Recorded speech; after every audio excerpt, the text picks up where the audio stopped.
Clara Bramwell pressed her palm flat against the cracked kitchen door and did not push it open, because on the other side of that door, her own mother was laughing. Laughing the way folks laugh when a heavy thing has finally been lifted off their backs, and the words that came through the gap in the wood were the words that broke her. "He'll take her Thursday. Thank God. She won't be ours to feed no more." Clara's hand went cold against the grain. 22 years in that house. And this was the sound of being wanted gone. If you're watching this, do me a kindness. Subscribe to the channel and stay with Clara all the way to the end, because her story doesn't go the way you think it does. And tell me in the comments what city you're watching from tonight, so I can see just how far Clara's story has traveled.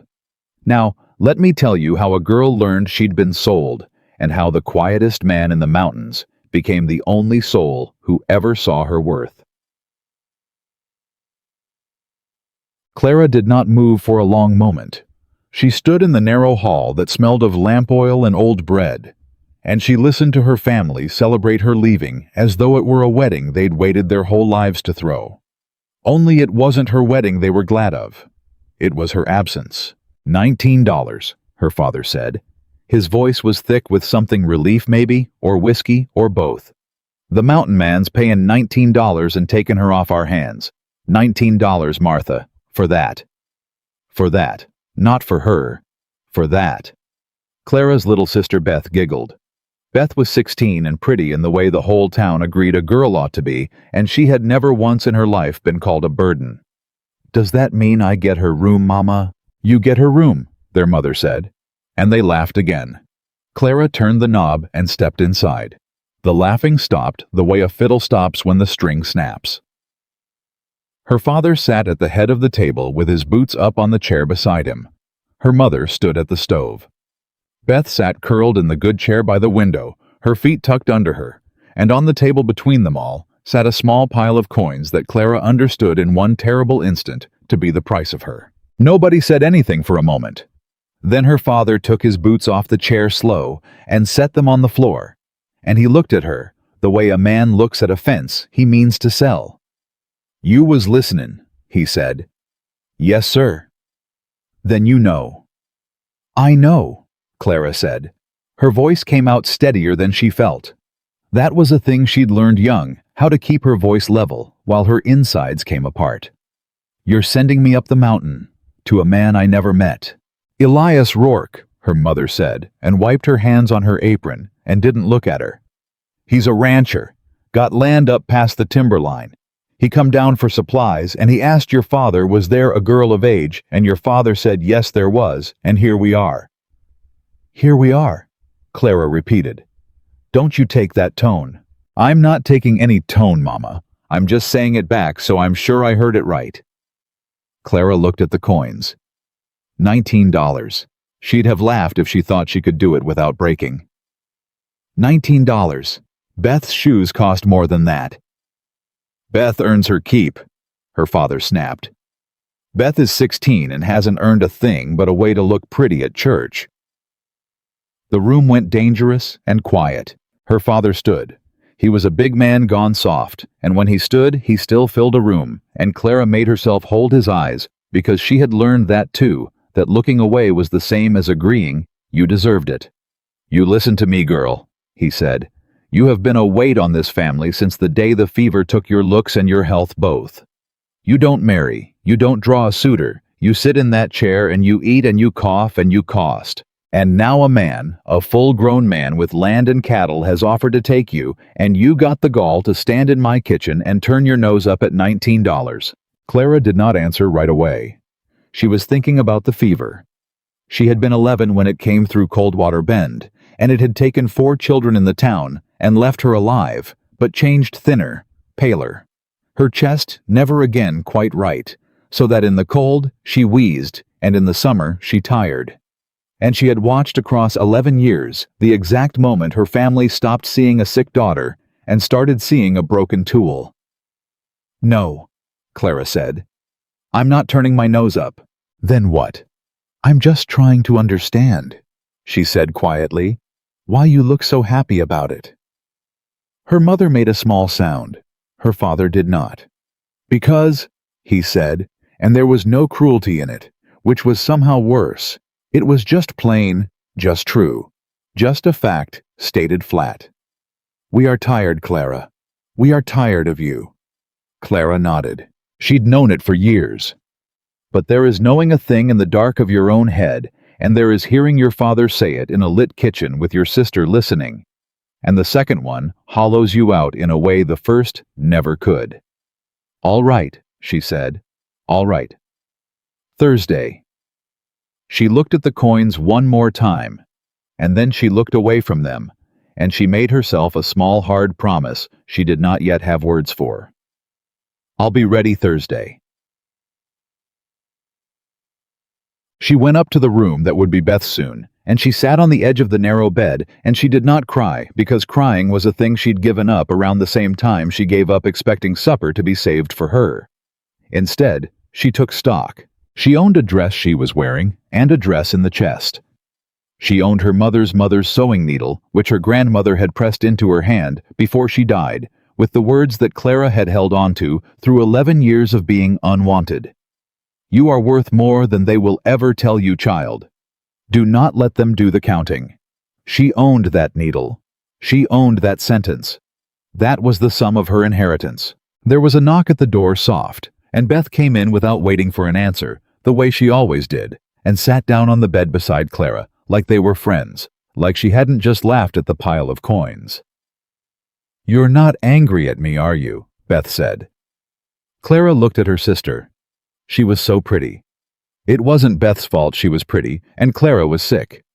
Clara had spent years reminding herself of that. No, Beth, she said. I'm not angry at you. It's just Mama says it's for the best. She says a girl like you... Beth stopped and had the grace to color a little. She says up on the mountain nobody'll mind. About your chest, I mean. About how you get tired. She says up there it don't matter what a girl looks like or if she can dance, only if she can work. And you're a hard worker, Clara. You always were. That's true, Clara said. I'm a hard worker. So it's for the best.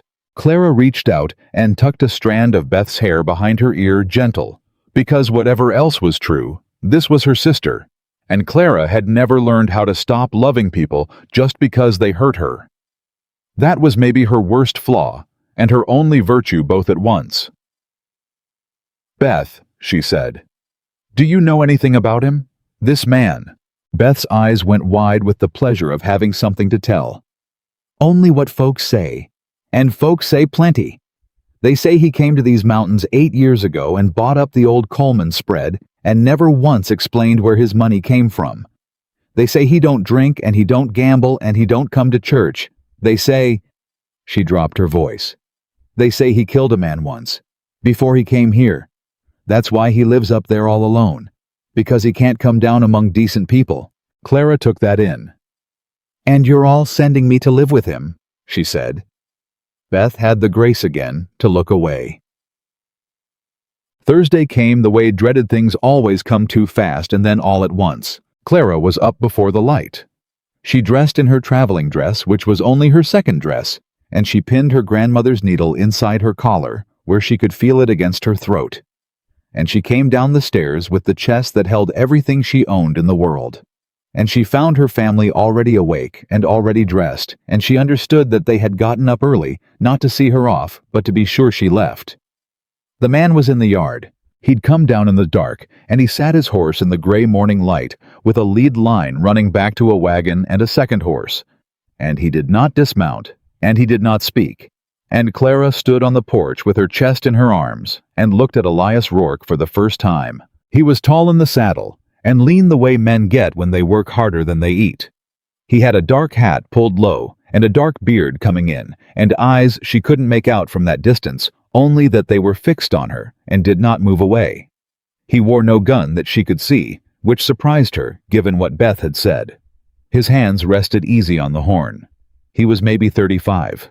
He was the stillest man she had ever seen. Her father came out onto the porch behind her. "Rourke," he called hearty now, playing the part of a father who'd made a fine match for his girl. "You're early." "Long road," the man said. His voice was low, and it carried without seeming to try. Wanted to make the timberline before the heat. Course.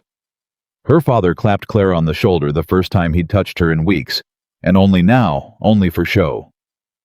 Well, here she is. Here's your bride, sir. Sound and sturdy and a fine hand at the needle and the wash both. The man on the horse said nothing. He looked at Clara. He looked at her father's hand on Clara's shoulder. And then he did a thing that Clara would remember for the rest of her life, though it was the smallest thing. He swung down off the horse. He stepped up to the porch, and he took off his hat, and up close his eyes were gray as riverstone. And they were not on her father at all. Now they were on her, and he said, "Mornin', ma'am." Nobody had called Clara ma'am in her life. "Morning," she managed. "You ready to travel, or you need more time?" The question landed strange in the yard. Her father blinked at it. Her mother in the doorway frowned, because it was not the question a man asks when he's collecting a purchase. It was the question a man asks a person. "I'm ready," Clara said. "That your chest. It's all of it." Something moved across his face at that. She couldn't name it. And he looked down at the small chest in her arms, all a person's worldly goods fitting into a box a strong man could carry under one arm, and his jaw worked once, and he said, "I'll take that for you."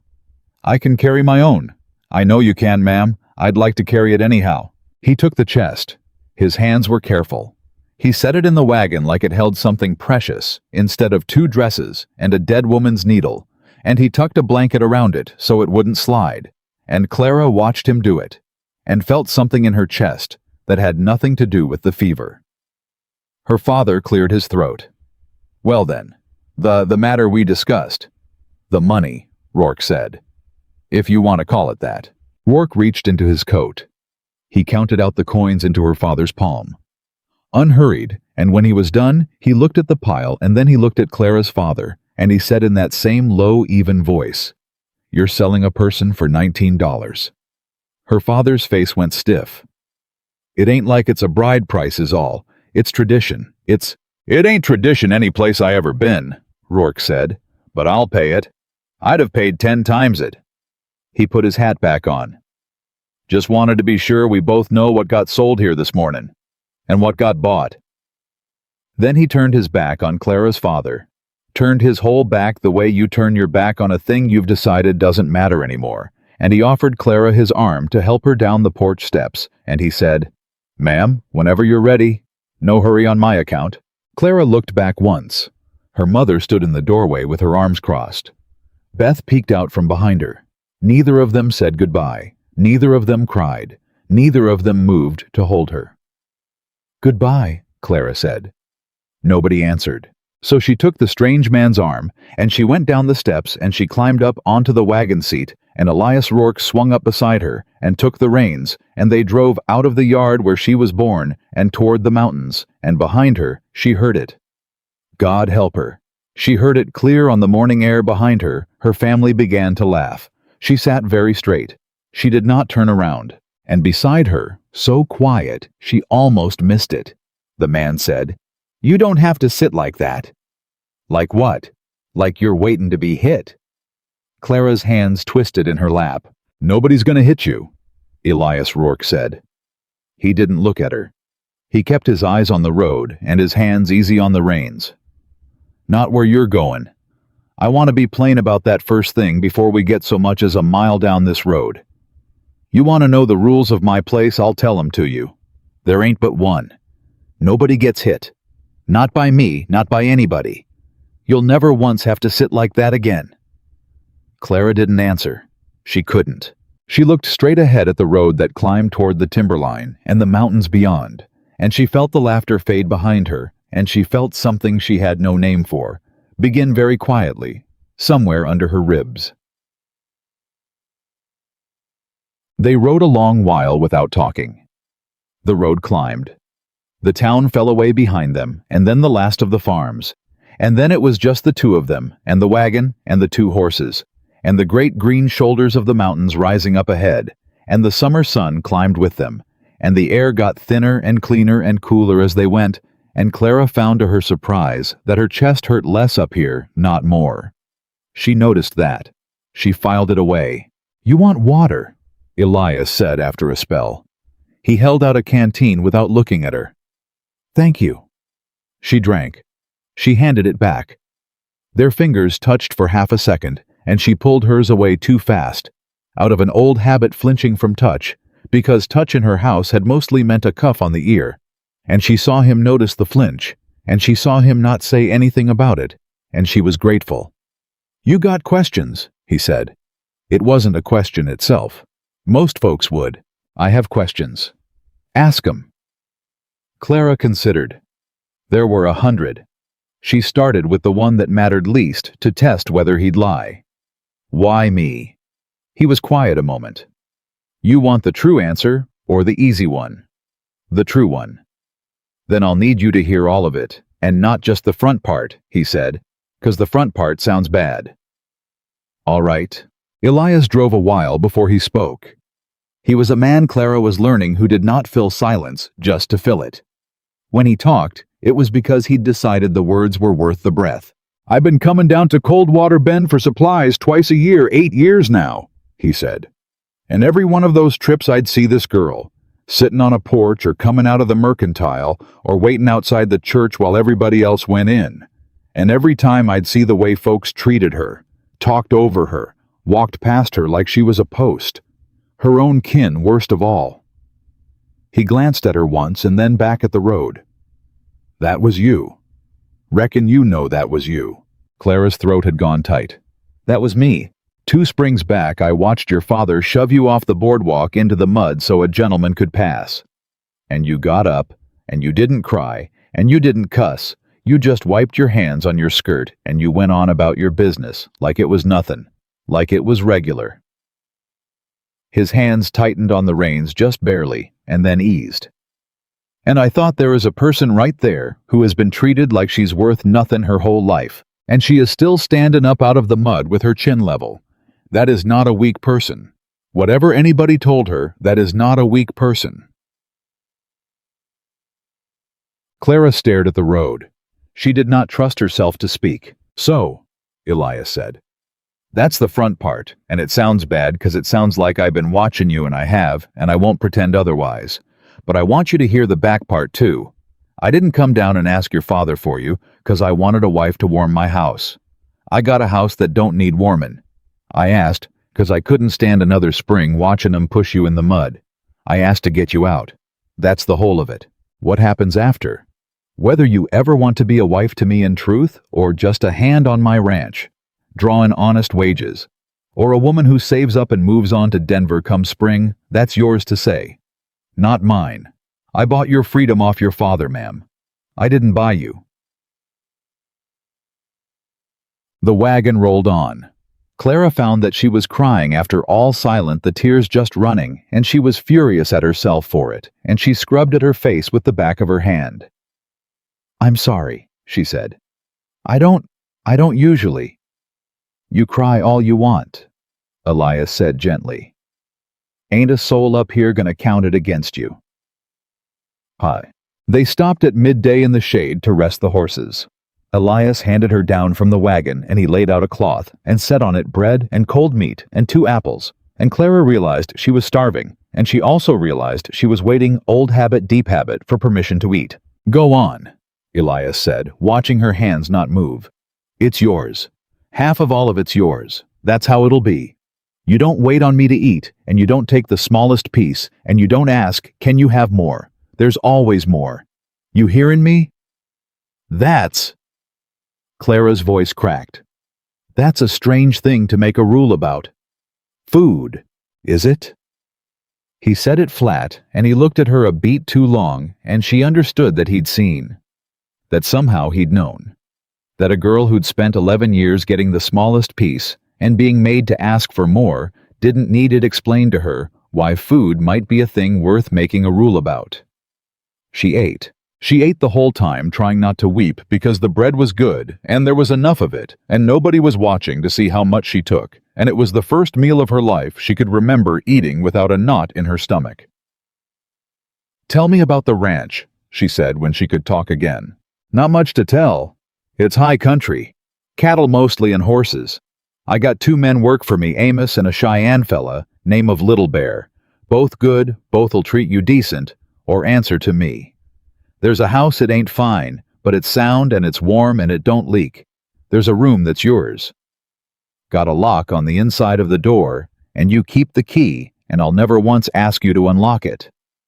He said this plainly, like a man laying out terms of business, and Clara understood he was telling her the thing she most needed to hear without making her ask. "The nearest neighbor is 4 miles off, and he's a man I'd sooner you steered clear of, name of Vernon Hale, but we'll talk on that later. And it's summer now, so it's about as pretty as that country gets. Come winter, it's hard. I won't lie to you about the winter. But we got till winter to worry on winter." Clara looked up at the mountains. "And if I decide to leave come spring, you said Denver. Then I'll hitch the wagon and drive you to Denver myself," Elias said. "And I'll give you money enough to start clean, and I'll shake your hand and wish you well, and I'll mean it." He looked at her steady. "You're not a prisoner, ma'am. I keep saying it 'cause I don't reckon you believe it yet. But I'll keep saying it till you do." "Why?" Clara asked. The word came out raw. "Why would you? I don't understand you. People don't just. Why would you spend $19 and drive 3 days and give a stranger a room with a lock and offer to take her to Denver and want nothing back? What's wrong with you?" She hadn't meant to say it so hard, but Elias didn't flinch. He looked out at the mountains a long moment, and his jaw worked the way it had back in the yard, and when he spoke his voice was lower than before. "There was a girl once," he said, "back where I come from, my little sister. And she got treated the way you got treated, worse. And there wasn't nobody to get her out. And I was too young and too far and too late, and by the time I was grown enough and rich enough to do something about it, there wasn't nothing left to do something about." He stopped. His hands were very still. "I couldn't save her. So, I reckon that's what's wrong with me, ma'am. I reckon I've been trying to save her ever since, and I keep being too late, and this time I wasn't. That's the whole truth of it. You're not a stranger to me. You're the thing I didn't get to do." The mountains stood silent all around them.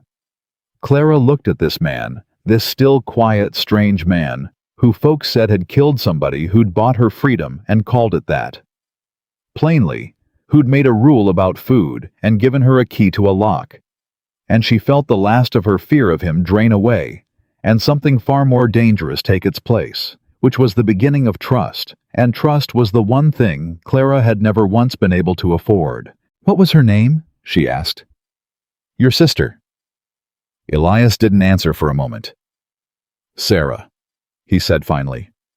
And that was all. He stood and he brushed off his hands, and the softness folded back up inside him, where he kept it. "We best move on. I'd like to make the ridge by dark." They made the ridge by dark and camped, and Clara slept under the wagon in blankets that smelled of horse and sage, while Elias slept a proper distance off with his hat over his face. And she woke twice in the night, the way she always woke, braced, listening for the sound of somebody coming to demand something of her, and both times the only sounds were the horses and the wind and the great deep quiet of the high country, and both times she made herself breathe slow and lie back down. On the second day they climbed higher, and the country opened up, and Elias pointed things out to her now and then in his few words. "That's elk sign, that ridge yonder is the edge of my land. That's a hawk, not a buzzard, you can tell by how it holds its wings." And Clara, who had spent her life being talked over, found that when she asked a question, he answered it, all the way through. And when she gave an opinion, he considered it.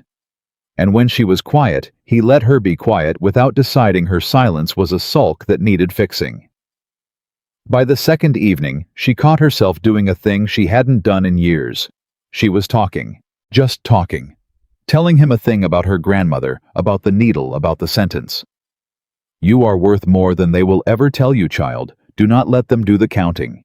And she stopped in the middle of it, appalled at herself, because who was she to run her mouth at a man who'd ever wanted to hear her? "Go on," Elias said. It isn't interesting." "It's the most interesting thing anybody's said to me in about 8 years, Elias said. "Go on. Do not let them do the counting. I like that. Your grandma sounds like she had some sense." She was the only one who ever... Clara stopped, started again. She was the only one.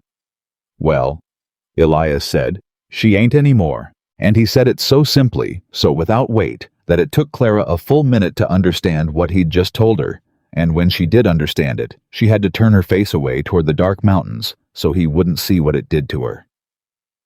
They came to the ranch on the third day near evening, and Clara saw it from the last rise, a long, low house of squared logs and barns and corrals, and the cattle spread out dark across the green summer grass, and two men who came out to meet the wagon and pulled off their hats when they saw a woman on the seat. "Ma'am," the older one said, Amos gray-whiskered with kind, tired eyes. "Boss said he might be bringing company. Didn't say it'd be somebody as'd make an old man wish he'd shaved." He grinned to show it was a joke, and it was a gentle one, and Clara didn't know how to take gentleness from a stranger, so she just nodded. The other man, younger, dark-haired, with the still watchful bearing of somebody who'd learned to read a room fast. Little Bear simply touched his hat brim and said, "Ma'am," and looked at her, and looked at Elias. And something passed between the two men that Clara couldn't read, but that she thought later might have been Little Bear, taking Elias's measure on how he'd treated her on the road and finding it acceptable. Elias handed her down. "Amos, Little Bear," he said. "This here is Miss Clara Bramwell." He said Miss. Not Mrs., not my wife, Miss. And Clara understood he was telling them and telling her all at once exactly what she was and wasn't, so there'd be no confusion, no assumption, no shame. "She's come to live and work here on her own terms. She draws wages same as you. She's got the run of the place same as you. And any man treats her with less than full respect answers to me personal. That understood." "Understood, boss," Amos said. Little Bear nodded once. "Miss Bramwell," Elias said, and he carried her chest to the house himself, and he showed her the room, and it was small and plain and clean, and there was a bed with a real mattress and a window that looked out on the mountains, and a door with a lock on the inside, and he set her chest down, and he stepped back out into the hall, so she'd have the room to herself. And he said from the doorway, "Not coming in. There's the key on the sill. It's yours. Supper's when you want it, not when you're called. And Miss Bramwell..." He stopped. He turned his hat in his hands. For the first time on the whole 3-day journey, Elias Rourke looked unsure of himself, looked almost shy. This still hard man who'd stared down her father without a flicker. I'm glad you're here, that's all. I know you didn't come by choice. I know your own folks did a cruel thing sending you off. But for what it's worth to you, which may be nothing, yet somebody's glad you're here. That's a thing I reckon you ain't heard in a long while, so I'll say it plain. Welcome home, ma'am." And he set his hat back on his head, and he touched the brim to her, and he went on down the hall, and left her alone in the first room in her whole life, that had a lock she held the key to. Clara stood in the middle of it. She looked at the bed and the window, and the mountains beyond, and the small chest with everything she owned, and the key on the sill. And she picked up the key. She held it in her palm a long moment, feeling the weight of it, the cool of it. This small iron thing that meant she could shut a door and no one could open it. That meant her body and her hours and herself were for the first time her own. She did not lock the door. That was the thing she noticed about herself standing there. She held the key, and she understood that she could lock the door and keep the whole world out the way she'd wanted to lock a door her entire life. And she found to her own great surprise that she didn't want to. Not against him.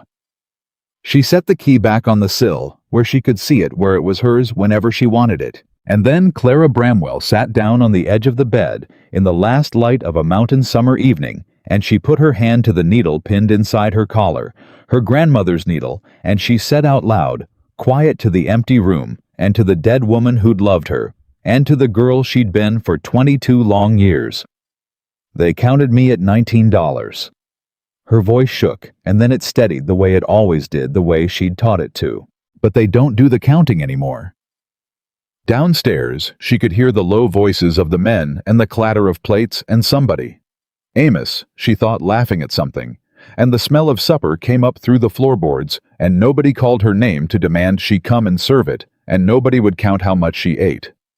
Clara pressed the needle to her lips. Then she rose and she smoothed her second dress, and she went to the door with the lock she had chosen not to turn, and she opened it herself, and she walked out to join them, not summoned, not sold, not pushed, but on her own 2 feet, and by her own free will, down toward the warm light and the good smell, and the sound of men who'd been told and who plainly believed that she was worth their full and level respect. At the bottom of the stairs, Elias Rourke looked up from the table and saw her coming, and he stood. He just stood up. No man had ever stood up when Clara Bramwell entered a room, and she stopped on the last stair with one hand on the rail, and she looked at this quiet mountain man standing in the lamplight with his hat off, and something careful and hopeful in his gray eyes. And Clara understood all at once and all the way down that whatever her family had thrown away that morning for the price of $19, it had landed in the one place in all the wide world where somebody had been waiting 8 long years to find it precious. She came down the last stair. "Reckon I'm hungry," she said. And Elias Rourke smiled the first true smile she'd seen on him and pulled out the chair beside his own and said, "Well then, ma'am, sit down. There's plenty. There'll always be plenty." Clara sat.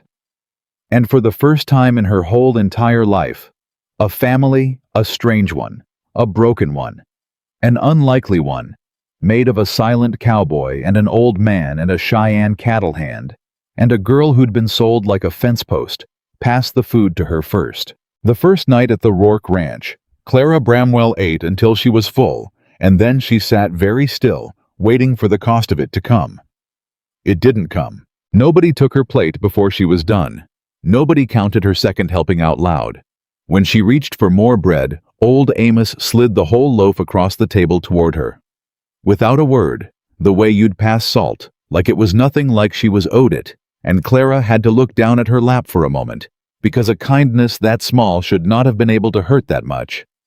"You all right, Miss Bramwell?" Amos asked. "I'm fine." "You went pale." "I'm fine," she said again, and she made her voice level, and she looked up and made herself smile, and Elias Rourke across the table watched her do it, and said nothing, but she saw that he understood exactly what she was doing and why. And that was almost worse than if he'd asked. That night she lay in the room with the lock she hadn't turned, and she stared at the ceiling, and she thought, "This is a trick. It has to be. Nobody is this kind for no reason." 22 years had taught her that kindness was a loan, and that the interest always came due, and she lay awake half the night waiting to find out the price of the bread, and the room, and the key. She fell asleep near dawn, deciding she would find out what he really wanted, and that she would not let herself soften until she knew. She'd been at the ranch 4 days before the first crack showed in her plan, and it came from Little Bear. She'd risen before the men out of habit, out of the old need to be useful, before anyone could call her useless, and she'd gone out to the corral in the gray light and started forking hay to the horses because it was work, and she knew how to do work. Little Bear found her there. He watched her a while without speaking, the way he watched most things, and then he said, "You fork hay like a person who thinks somebody's going to come take it away from her." Clara stopped. "What does that mean?" "Fast," he said. "Guilty, like you stole the fork." He crossed his arms. "Nobody up here is going to time you, Miss Bramwell, or grade you. You can slow down. The horses don't care how quick you are. They only care that you came." Clara stood there with the fork in her hands and no answer at all. "How long you been forking hay like it's a race?" he asked. "Since I was about 9, she said before she could stop herself. Little Bear nodded slowly, like that told him a great deal, and it did. "My people have a word," he said. "For an animal that's been beaten so long it flinches at a raised hand even from someone who only means to touch it." He looked at her steady, not unkind. "It is not the animal's fault, but it is a hard thing to unteach." He turned to go, and then he stopped, and he said the thing that undid her. "The boss knows the word too, in his own language. That's why he brought you here instead of leaving you down there. You should know that. He's not confused about what he took on." And he walked off toward the barn and left her holding the fork. That was the first crack.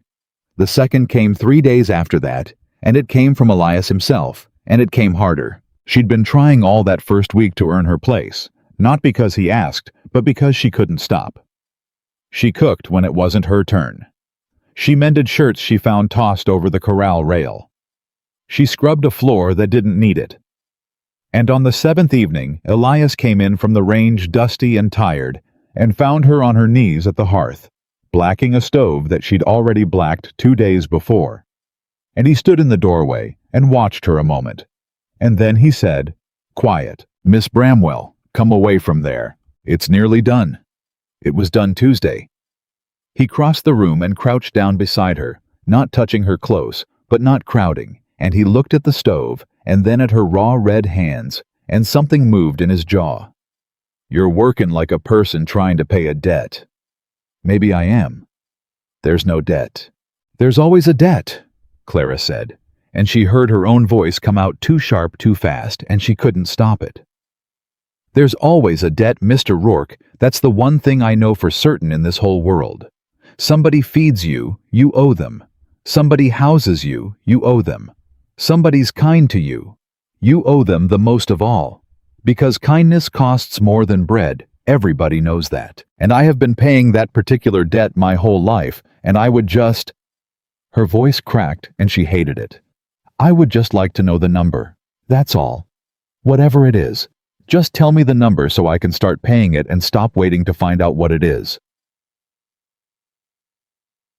The room was very quiet. Elias didn't move for a long moment. Then he reached out, slow telegraphed, so she could pull back if she wanted, and she saw that he did it that way on purpose, and he took the blacking rag out of her hand and set it aside. "There's no number," he said. "Everybody says that until—" "Clara." It was the first time he'd used her given name. It stopped her cold. "There is no number. I know you don't believe me. I don't expect you to yet. But I'm going to say it every day if I have to until it takes. You don't owe me for the food, 'cause a person's got a right to eat. You don't owe me for the room, 'cause a person's got a right to sleep somewhere safe. And you sure to God don't owe me for kindness, 'cause—" His voice roughened. "Because kindness that's got a price on it ain't kindness, it's a trap. And I have seen what those traps do to a person, and I would sooner cut off my own hand than set one for you." Clara stared at him. "You keep offering me things," she whispered, "and I keep waiting for the door to slam." "I know." "When does it slam?" "It doesn't," Elias said. "That's the part you're going to have to learn slow, 'cause you can't learn it fast, nobody can. It doesn't slam. Not here. Not ever." He stood, and he held out his hand to help her up off the floor, and she looked at it, and she thought about all the hands in her life that had reached for her, only to push, and then she took it, and he pulled her gently to her feet and let go the second she was up. "Now come eat. And after put something cool on those hands. You've scrubbed 'em raw for a stove that was already clean." That was the second crack, and it was a wide one. But cracks let things in as well as out, and what came in through Clara's that second week on the mountain was hope, and hope for a girl like Clara was the most dangerous thing in the world, because she'd been punished for it every single time she'd ever let herself feel it. She should have known it couldn't hold. It broke on a Sunday, and it broke because of a man named Vernon Hale. Elias had warned her about him on the road, the neighbor 4 miles off the man. He'd sooner she steered clear of, and for 2 weeks Hale had been only a name. Then he rode into the yard on a fine sorrel horse with 2 men behind him, and Clara, hanging wash on the line, felt the whole shape of the ranch change the second he came over the rise. Amos stopped working. Little Bear drifted toward the barn where the rifles were. And Elias came out of the house slow and easy, and put himself, without seeming to directly between the riders and Clara. "Hale," he said. "Rourke." Vernon Hale was heavy and well-dressed, and he wore his prosperity like a threat. He looked past Elias at Clara, and he smiled, and his smile made her want to go inside and lock the door she'd stopped locking. "Well now, the talk's true then. You went and got yourself a woman. Down in Coldwater Bend, they're saying you bought her." He let that sit. "That's so, you buy her." "State your business," Elias said. "Just neighborly interest." Hale swung down off his horse, and Elias didn't tell him he could, and the not telling hung in the air. You know, I've been wanting that Southwater access of yours going on 3 years now, and a man alone up here, well, a man alone can hold out on principle. But a man with a wife to feed. He looked at Clara again longer this time, and Clara made herself hold still and hold her chin level the way she always had. A man with a wife's got softer places, Rourke. That's all I'm saying. Circumstances change. A man might find he's got reason to deal that he didn't have before. My water's not for sale. Everything's for sale, Hale said pleasantly. That's the first thing I ever learned. You of all people ought to know that. His eyes flicked to Clara one more time, deliberate cruel. You paid cash for it yourself, way I hear. And there it was, the thing Clara had been braced for her whole life. The door slamming, except it wasn't Elias who slammed it. It was this fat, smiling stranger who'd taken the one true thing she'd been given.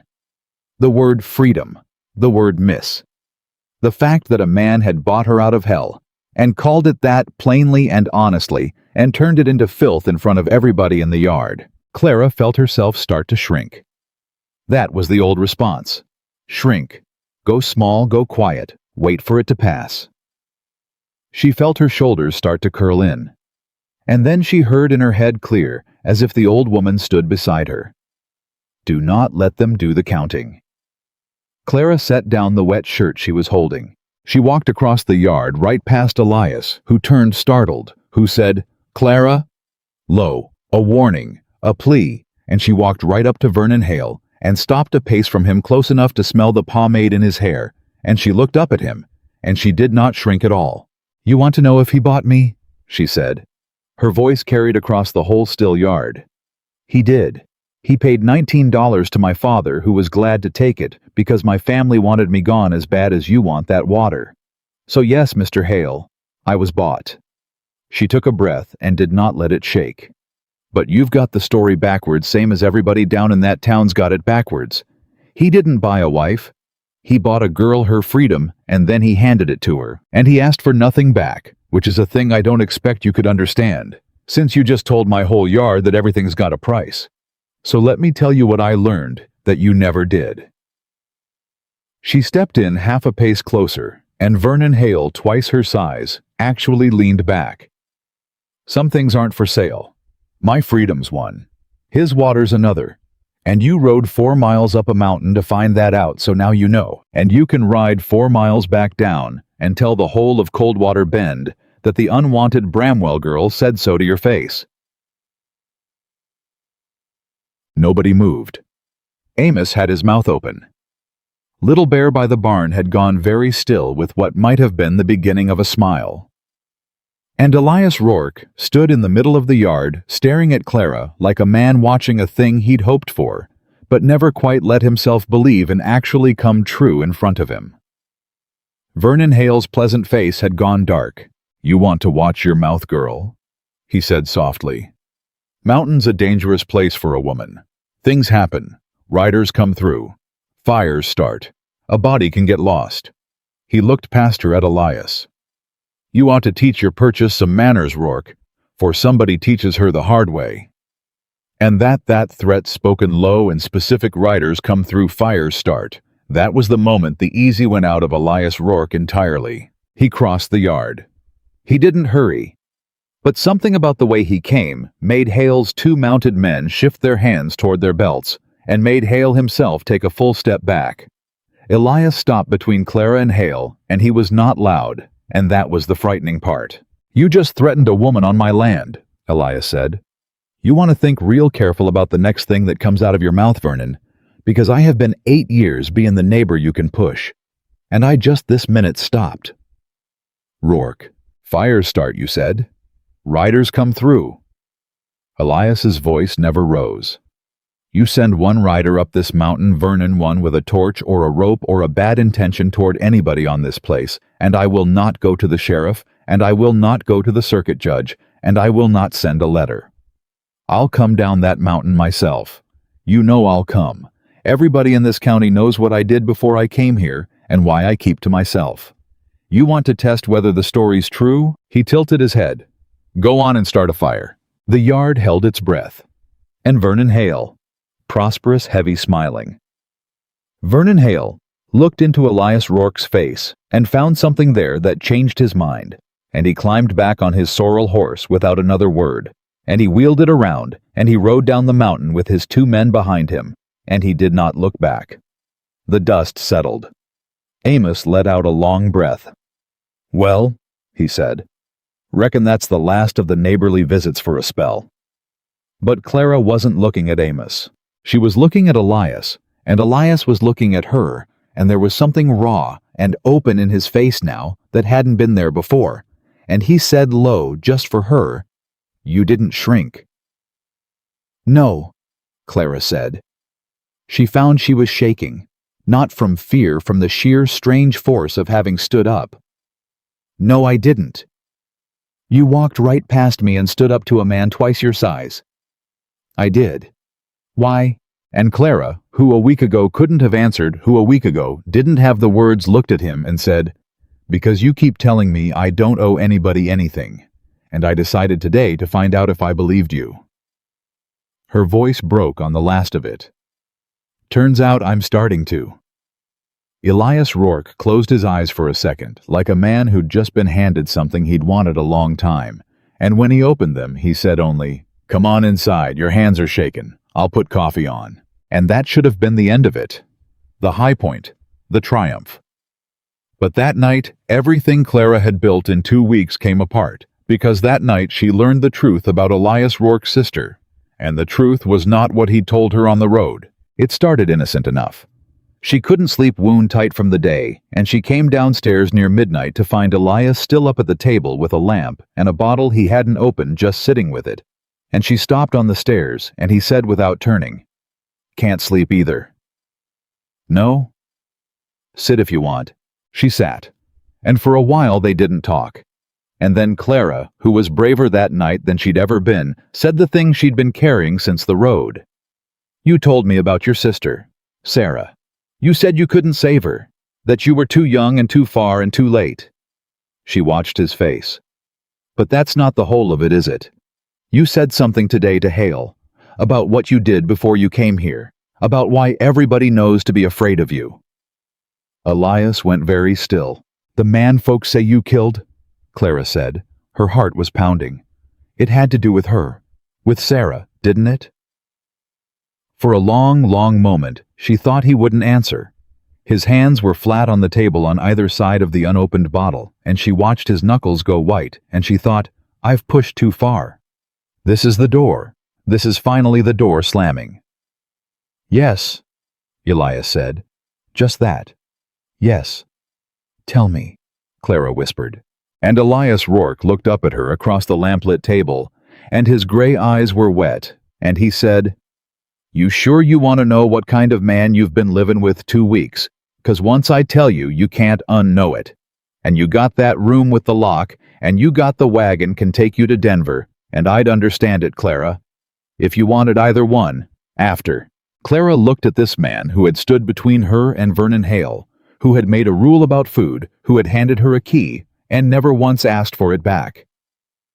"Tell me," she said again. And he did. "Sarah was 14, Elias said.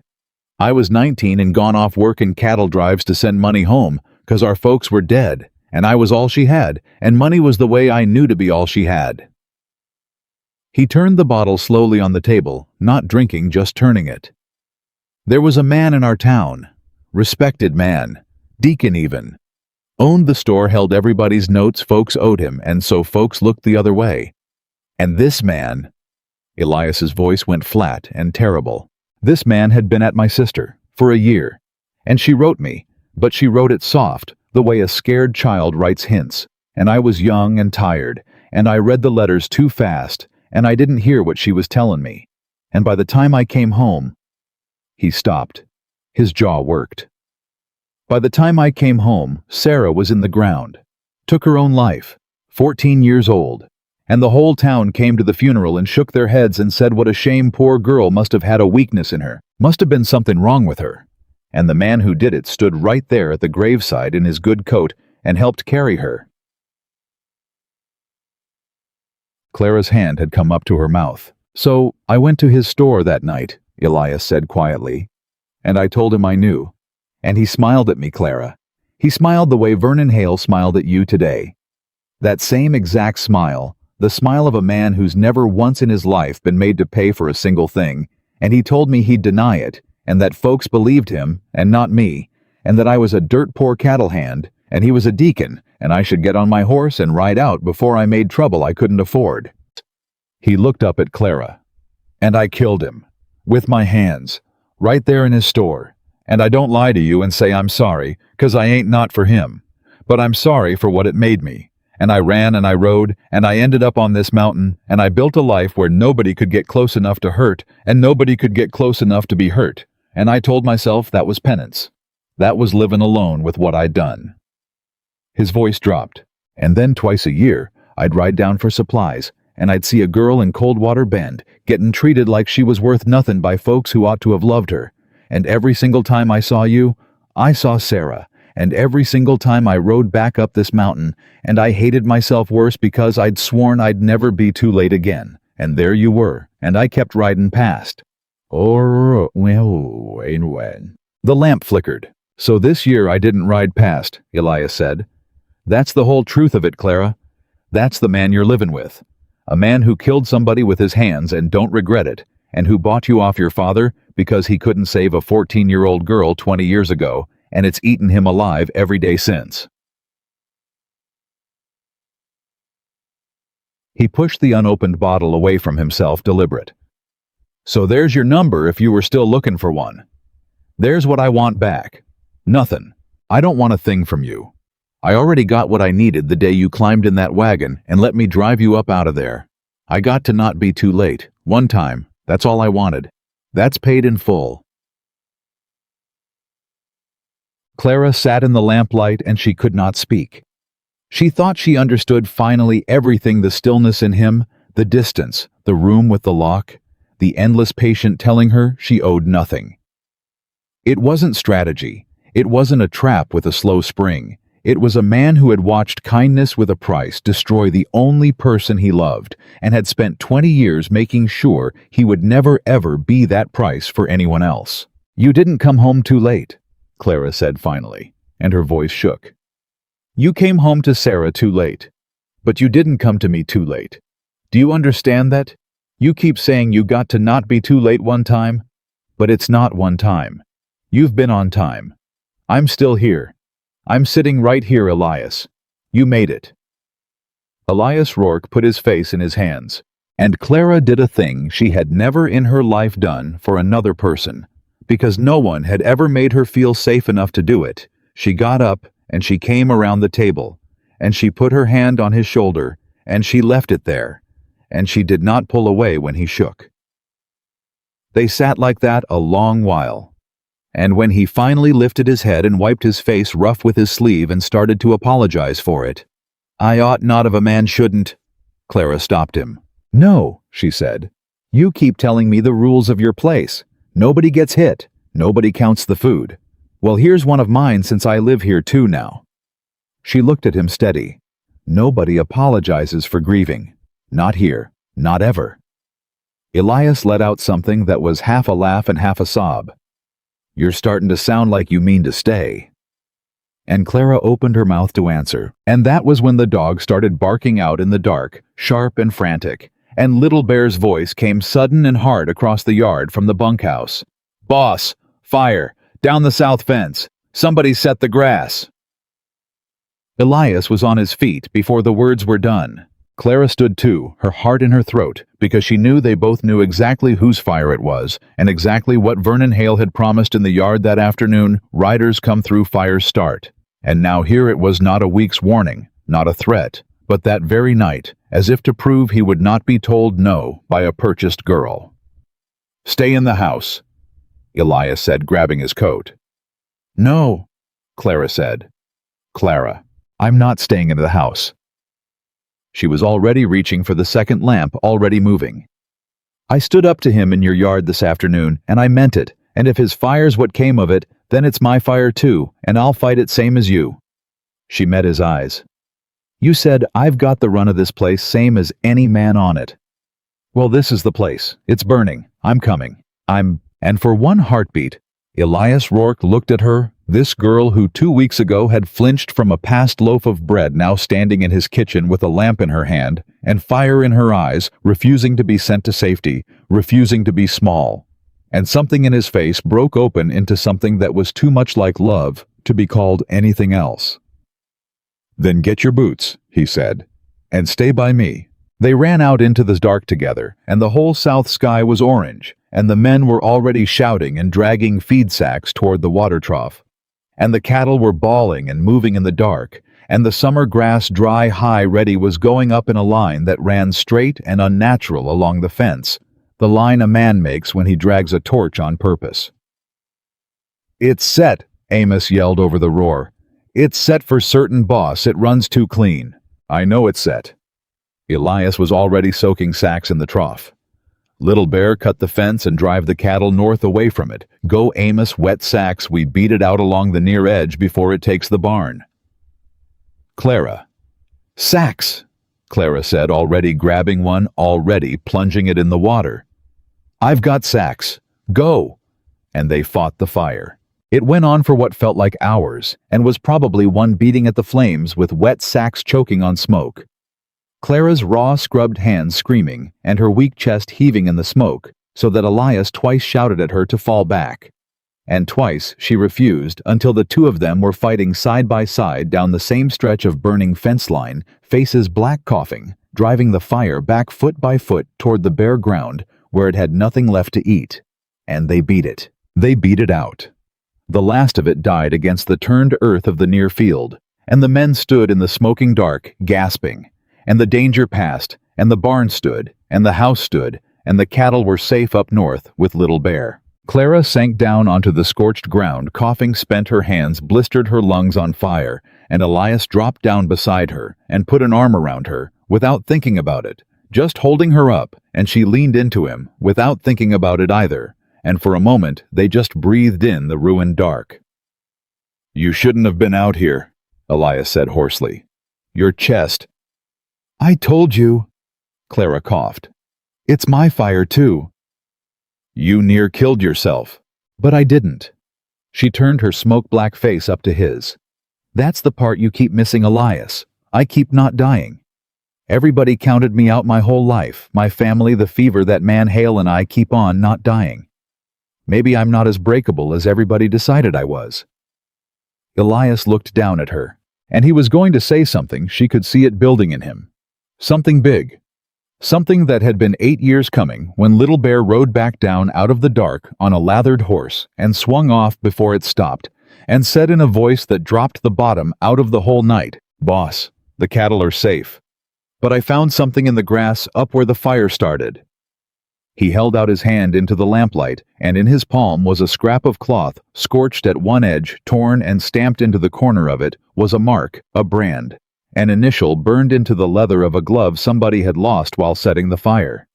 "It's not Hale's." Elias took it, turned it to the light. Clara watched his face change, watched all the fury and the certainty drain out of it, and something far worse pour in, something like fear, real fear, the first she'd ever seen in him. "Elias," she said. "What is it? Whose is it?" "Elias." Rourke stared at the scorched glove in his hand, and when he finally spoke, his voice was barely there. "It's your father's," he said. "This is your father's glove, Clara. He was here, tonight. He came up this mountain." And Clara Bramwell knelt in the ashes of a fire she'd just fought to save her new life, and understood that the old one had followed her up the mountain after all, and that the family who'd sold her for $19 and laughed as she rode away had not, it seemed, been content simply to be rid of her. They'd come to make sure she had nothing left to come back to.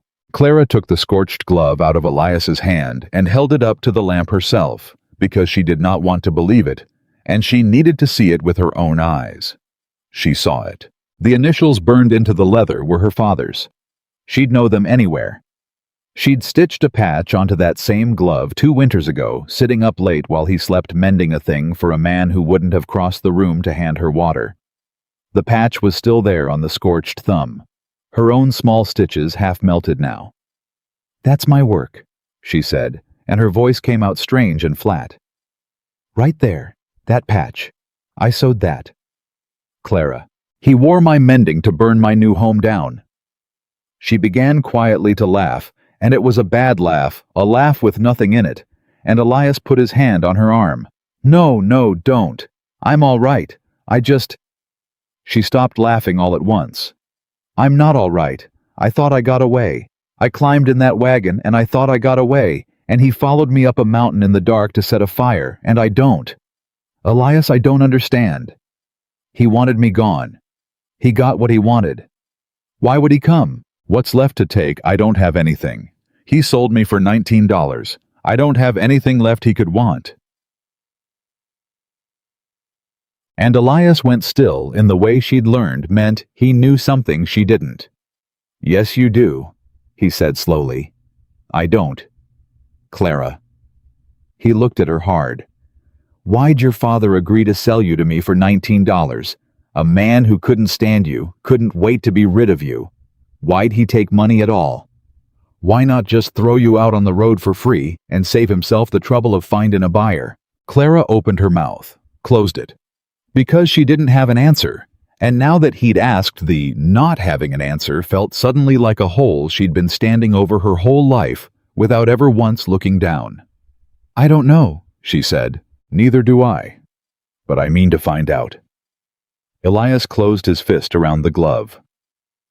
"Amos, get the men fed and rested. Little Bear, first light. I want you to ride the fence line and find where they came up and how many. Clara." He softened. "You've got smoke in your lungs and blisters on both hands.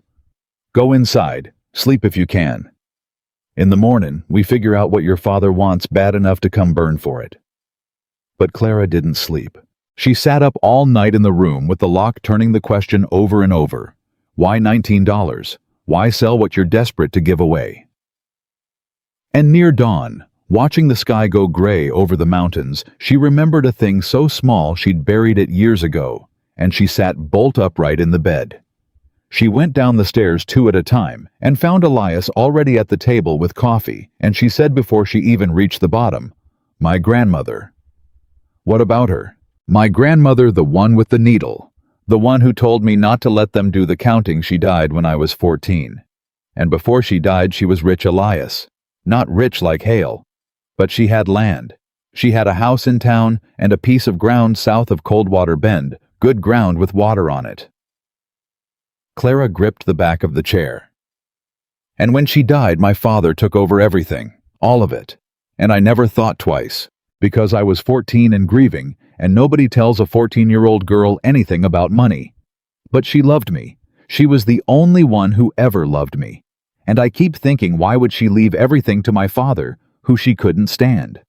Why would she leave nothing to me, the only one she—" Elias set down his coffee very slowly. "She didn't," he said. "What? She didn't leave it to your father, Clara. That's what your father's afraid of. That's why he sold you instead of throwing you out. And that's why he came up here with a torch." Elias stood.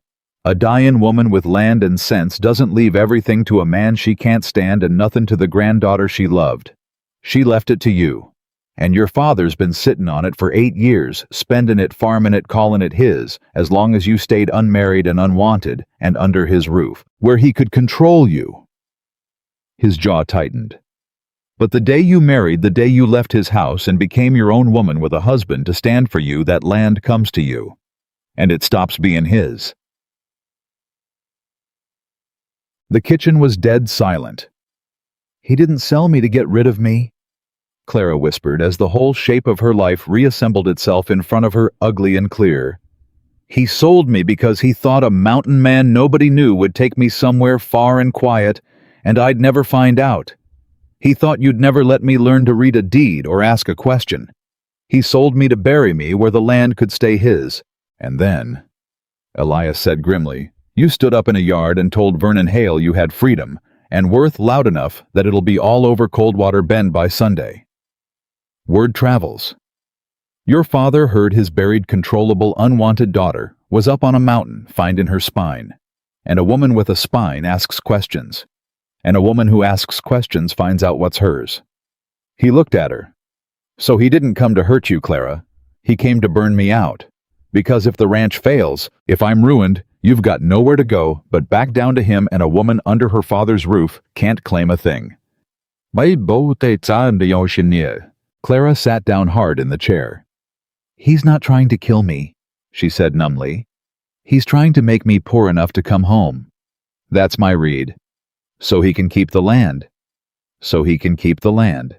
And Clara, who had spent 22 years believing she was worthless, a burden, a cost a mouth to feed, a thing sold for $19, sat in a mountain kitchen at dawn, and understood all at once that she had never been worthless at all. She had been valuable. That was the whole secret. She had been so valuable that her family had spent 8 years and finally a fire making sure she'd never find out. Something changed in her face. Elias saw it happen. There it is, he said quietly. There what is? The look. You just went from a girl somebody did something to a woman about to do something back. He almost smiled. I've been waiting 2 weeks to see that look. Your grandma had good instincts. Do not let them do the counting. Clara stood up. Take me to town, she said. I want to see the deed. I want to see her will. I want to see it with my own eyes in my own hands before I believe one more word anybody tells me about who I am and what I'm worth. They rode down the mountain that same morning, the two of them, Clara, in her second dress with her grandmother's needle pinned in her collar and her blistered hands wrapped in clean cloth, and Elias beside her with the scorched glove in his saddlebag as evidence, and the whole 3-day journey up they'd taken slow. They took down in 2 days, hard, because Clara would not wait, and Elias would not make her.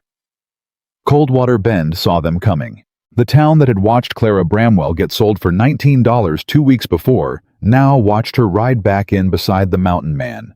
Not in a wagon, not delivered, not a purchase, but on her own horse, with her chin level and her back straight. And folks came out onto the boardwalk to look, and Clara looked right back at them.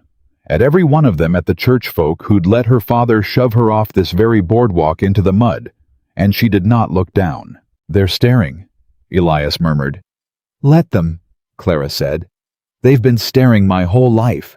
This is the first time I don't care. They went first to the county recorder's office, a dusty little room behind the bank run by a nervous clerk named Pettigrew, who went white as milk the moment Clara said her name and what she'd come for. The Bramwell parcels? Pettigrew stammered. Those are, I'm not sure the records are. Show her the records, Elias said. Mr. Rourke, I don't think. Show her the records. Elias didn't raise his voice. He never raised his voice. That was the thing about him that made men move.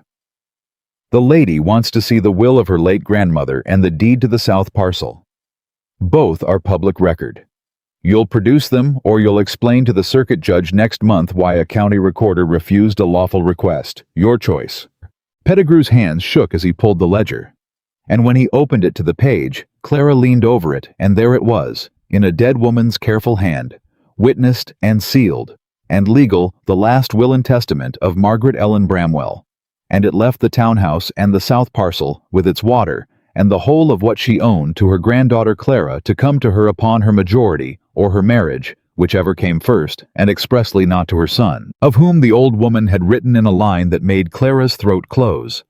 My son will squander it, and call it his own, but it was never his, and my Clara will need it more than he ever did, for the world has not been kind to her, and this is the one kindness left in my power. Clara read it 3 times. Then she put her wrapped hand flat on the page over her grandmother's words, and she bowed her head, and she did not cry, because she was past crying.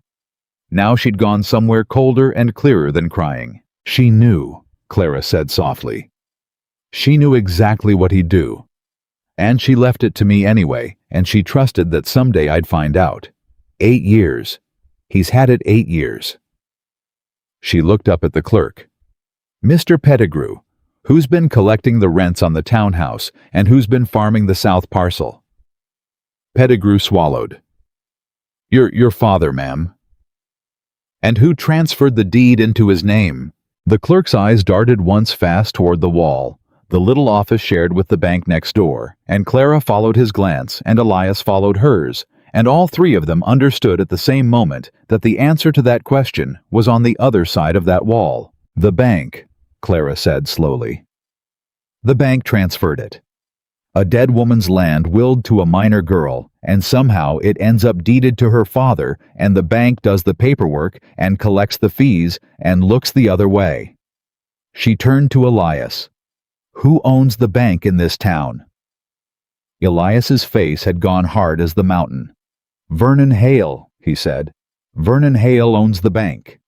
And the whole thing dropped into place, the water access Hale had wanted from Elias for 3 years. The south parcel with its water that Clara had just inherited the fire. Her father's glove, the buried granddaughter who was never supposed to ask questions.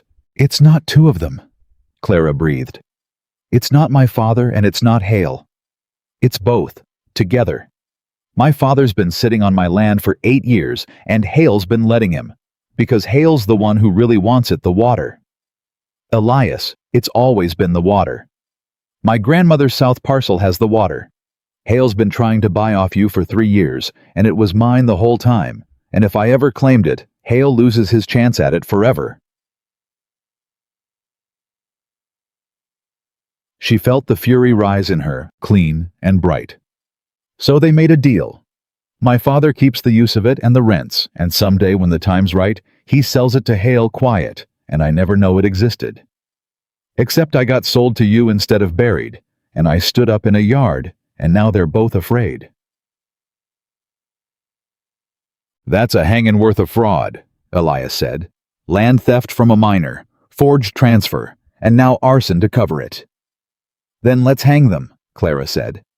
But it was not going to be that simple, and Clara found out how much not simple it was going to be the moment they stepped back out onto the boardwalk, because her father was standing there in the street waiting for them, and he was not alone. Vernon Hale stood beside him. And behind the two of them stood the sheriff of Coldwater Bend, a heavy, slow man named Dodd with his thumbs hooked in his belt and a look on his face that said he already knew which side of this his bread was buttered. Clara, her father said. He'd arranged his face into something meant to look like a father's concern, and it turned Clara's stomach. Thank God. We heard there was trouble up the mountain, a fire. We were worried sick. Were you? Clara said. You come on home now, girl, away from this man. Her father's eyes flicked to Elias with real hate in them. Everybody knows what he is, a killer. You can't be safe with a killer. Come home. Your mother's beside herself. And Clara looked at her father. Really looked at him the way she'd never once dared to as a child. And she found that she was not afraid of him anymore, not even a little. And the discovery was so large, it nearly staggered her. I read the will, she said. Her father's face didn't change, but his throat moved. I read grandmother's will, Papa, just now, in the recorder's office. It's public record. Anybody can see it. She said it clear and loud so the folks gathering on the boardwalk could hear. She left me the townhouse. She left me the south parcel. She left me everything. And she wrote in her own hand that you'd try to steal it and call it yours, and you did. 8 years. 8. And 2 weeks ago, you sold me for $19 to a stranger you hoped would take me so far up a mountain I'd never learn to read my own name on a deed. The boardwalk had gone silent. Every soul in earshot was listening now. That's a lie, her father said, but his voice cracked on it. That land's mine. It's always been. And last night, Clara went on over him relentless. You rode up that mountain and you set fire to the ranch of the man you sold me to, so that if it burned, I'd have nowhere to go but back under your roof where I couldn't claim what's mine. She reached into Elias's saddlebag and pulled out the scorched glove and held it up in the sunlight for the whole town to see. You dropped this in the grass. It's your glove. That's the patch I sewed on it 2 winters ago, my own stitches. You wore my mending to burn down my home. A murmur ran through the gathered crowd. Her father's composure cracked wide open. "Where'd you give me that?"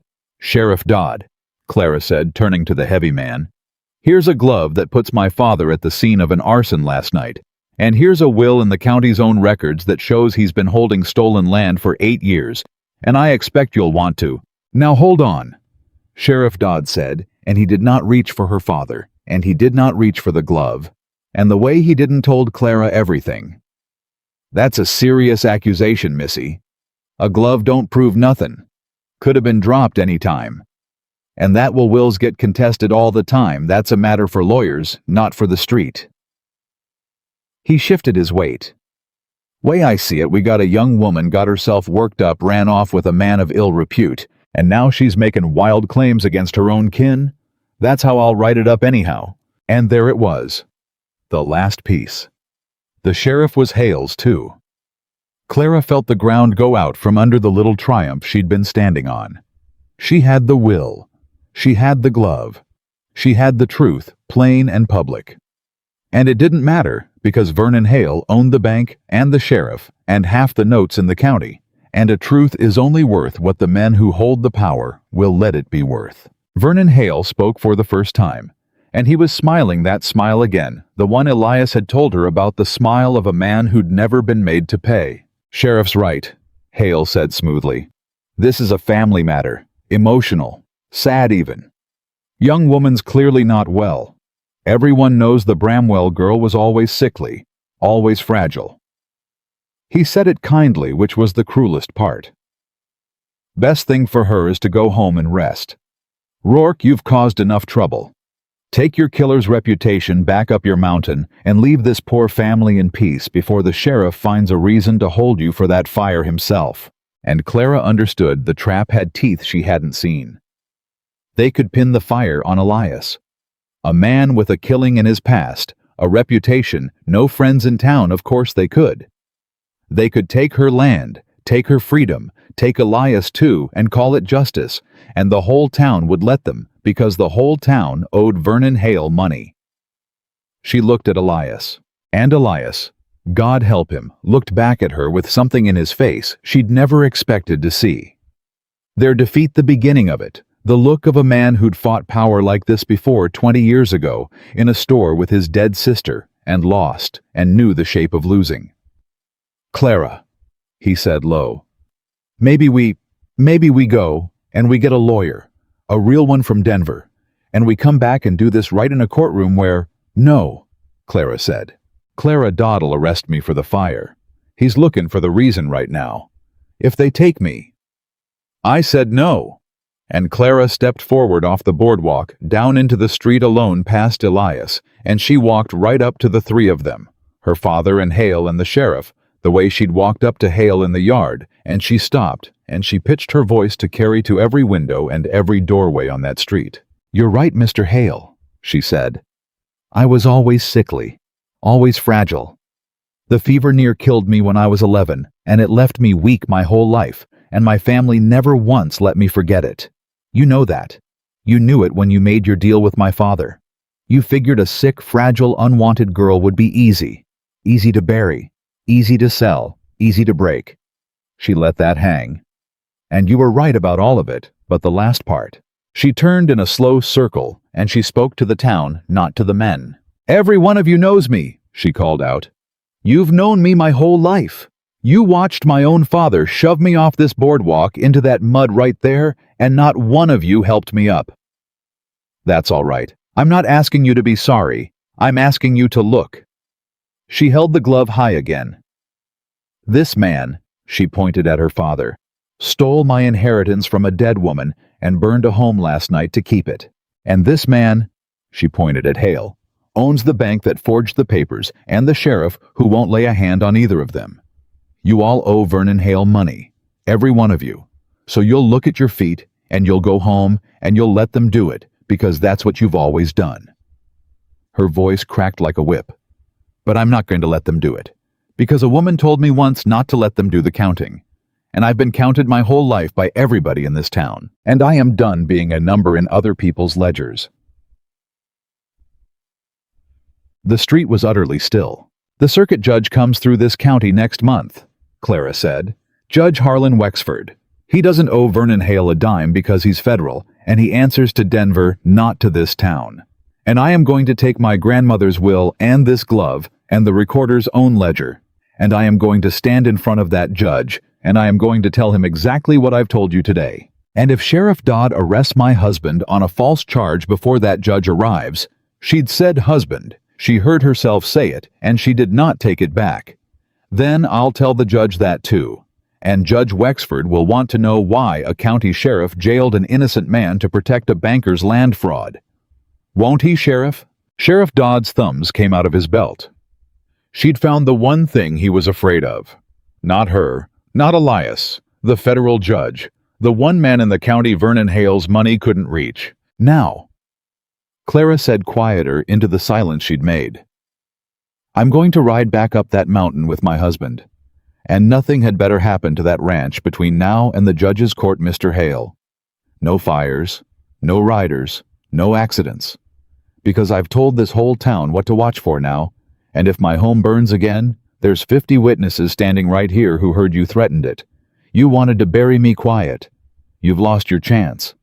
I'm the loudest thing in this county now." And she turned her back on them, on her father, on Hale, on the sheriff, the way Elias had turned his back on her father in the yard 2 weeks before, the exact same way. And she understood in that moment that she'd learned it from him, and she walked back to her horse, and she mounted up, blistered hands and weak chest and all. And she looked down at Elias Rourke, who was staring up at her like a man watching the sun come up after 20 years of night. "Well," she said, "you coming, husband?" Elias swung up onto his horse. "Yes, ma'am," he said, and his voice wasn't quite steady. "I reckon I am." They rode out of Coldwater Bend side by side, and the whole town watched them go, and somewhere behind them, Vernon Hale was already thinking hard about a federal judge, and Clara's father was already frightened, in a way he hadn't been in 8 years. And the trap they'd built to bury a fragile, unwanted girl had just been turned inside out by the girl herself in the middle of the street in front of everyone. They didn't speak until they were clear of the town and climbing. Then Elias said low, "You called me your husband." "I did. 3 times. I know. We ain't married, Clara." Clara looked straight ahead at the mountains, at the country that had made her chest hurt less, at the high, clean place where a man had handed her a key and told her there was no number. "Not yet," she said, and Elias Rourke rode up a mountain in the summer sun, beside a woman who had walked into a rigged fight with nothing but a dead woman's will and her own straight back, and had not lost. And he understood that whatever came at the judge's court next month, whatever Hale and her father tried, he would spend the rest of his life making sure that the girl the whole world had counted at $19 never again doubted for a single day exactly how far beyond counting she truly was. The month before the judge came was the longest of Clara Bramwell's life, and it was Elias who nearly broke first. Not from fear of Hale, from the other thing, the word she'd said in the street 3 times. He didn't raise it for 4 days. He watched her mend fence and gentle a colt and sit at his table eating without asking permission. And he said nothing until the 4th evening, when the men had gone to the bunkhouse and it was just the 2 of them and the lamp. And he set down his coffee and said, "I have to say a thing to you, and I need you to hear all of it before you answer." "All right. You called me your husband in that street to save my neck. I know that. Dodd was fixin' to arrest me, and you found the one thing that stopped him, and I'd have done the same for you, said anything. So I'm not holding you to a word you threw out to keep me out of a cell." He turned his cup slowly. "So you're free of it. That's the first thing. Whatever you said down there, you owe me nothing up here. Same as always." Clara waited. "And the second thing?" Elias was quiet a long moment. "The second thing is that I have wanted to be your husband in truth since about the 2nd day on that wagon road." He said low, not looking at her. "And I have not said so because you came to me sold, and a man doesn't ask a woman he paid $19 for whether she'll have him. That's not a question. That's a debt calling itself love, and I swore I'd never be a debt to you." He finally looked up. "So I'm caught, Clara. I can't ask you because asking feels like collecting, and I can't not want it. So I'm just telling you the truth and leaving it in your hands where everything's been since the day I met you. That's all." Clara sat with that. Then she got up and she came around the table and she stood in front of him and she said, "You want to know the difference between a debt and a choice, Elias Rourke?" "Yes, ma'am. A debt is a thing you owe whether you want to or not. A choice is a thing you'd pick even if you owed nothing." She reached down and took his rough hand in her wrapped one. "I don't owe you a single thing. You've made sure of that every day since you bought my freedom and handed it to me. So there's no debt here. There's just a woman who's got the run of a place and the key to a door and a wagon to Denver anytime she wants it, choosing of her own free will, with nobody counting and nobody making her to stay. Not because she has to, because she wants to." Her voice went soft. "I'd pick you owing nothing. That's how you know it's real." Elias closed his eyes. "Say it plain," he said. "I've waited 20 years to hear a thing said plain. Don't make me guess." "I want to be your wife," Clara said. "In truth, by choice, yes." And Elias Rourke, who had killed a man and lived alone on a mountain for 8 years, so nobody could reach him, put his forehead down against their joined hands and shook, and Clara stood over him and held him, and did not tell him to stop, because that was one of the rules of the place. Now her rule: nobody apologizes for grieving. And what he was grieving, she understood, was every year he'd spent believing he was too broken to be chosen. They were married that week, not in the town church. Clara wouldn't set foot in it, and Elias wouldn't ask her to, but on the ranch on the hill by a circuit preacher. Amos rode 2 days to fetch with Little Bear and Amos as witnesses, and the summer wind moving through the grass. Clara wore her second dress and her grandmother's needle pinned in her collar. Elias took his hat off and held it against his chest the whole time, like a man afraid to believe where he was standing. When the preacher said the words and Elias said his part, low and rough, and Clara said hers clear and steady, the old man asked for the ring, and Elias's face went stricken, because there wasn't one. He hadn't thought there'd been no time. And Clara reached up and unpinned the needle from her collar. "My grandmother gave me this," she said, "the only person who ever loved me before you.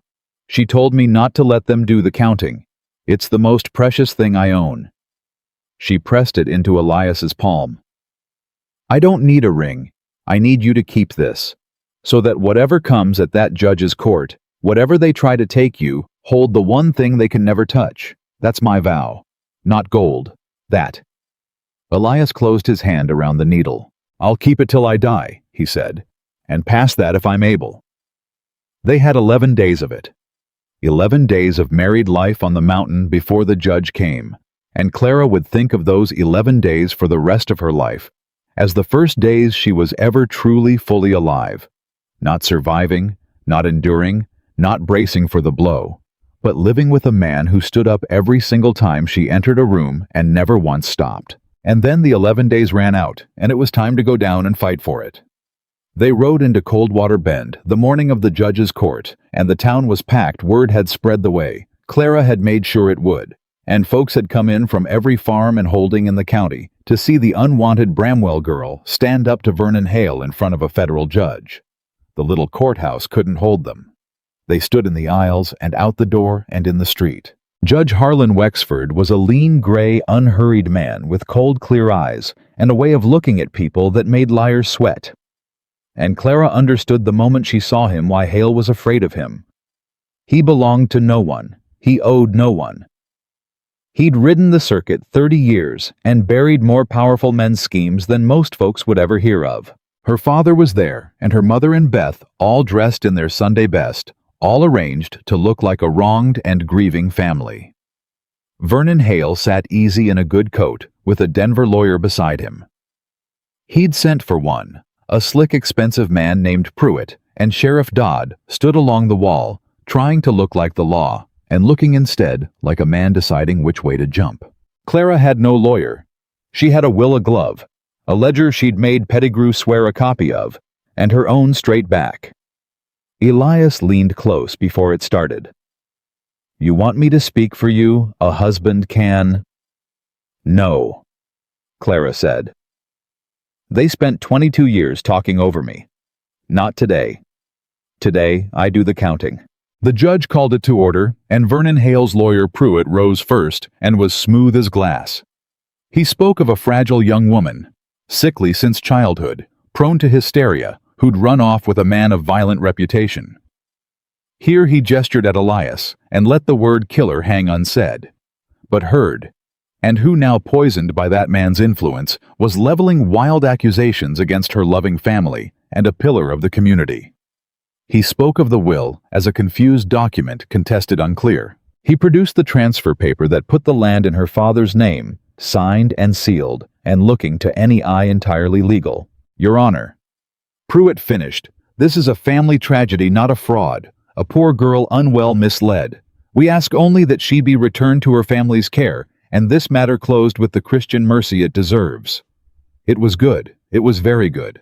Clara watched the judge's face and couldn't read it, and her heart pounded because Pruitt had made her sound exactly like what everyone in her whole life had always said: she was fragile, hysterical, unwell, not to be believed. Miss Bramwell, Judge Wexford said. Mrs. Rourke, Clara said. I was married 11 days ago, by choice. Something flickered in the judge's cold eyes. Mrs. Rourke, then. You've heard Mr. Pruitt. You have no counsel. No, sir. You mean to speak for yourself. I've been spoken for my whole life, Your Honor. It never once went well for me. I'll speak for myself.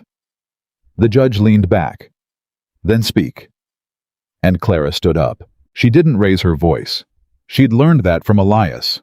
She spoke plain and steady and let the truth carry itself. Mr. Pruitt says I'm fragile and unwell and can't be believed, she began. Let's start there because it's the foundation the whole thing's built on, and it's true.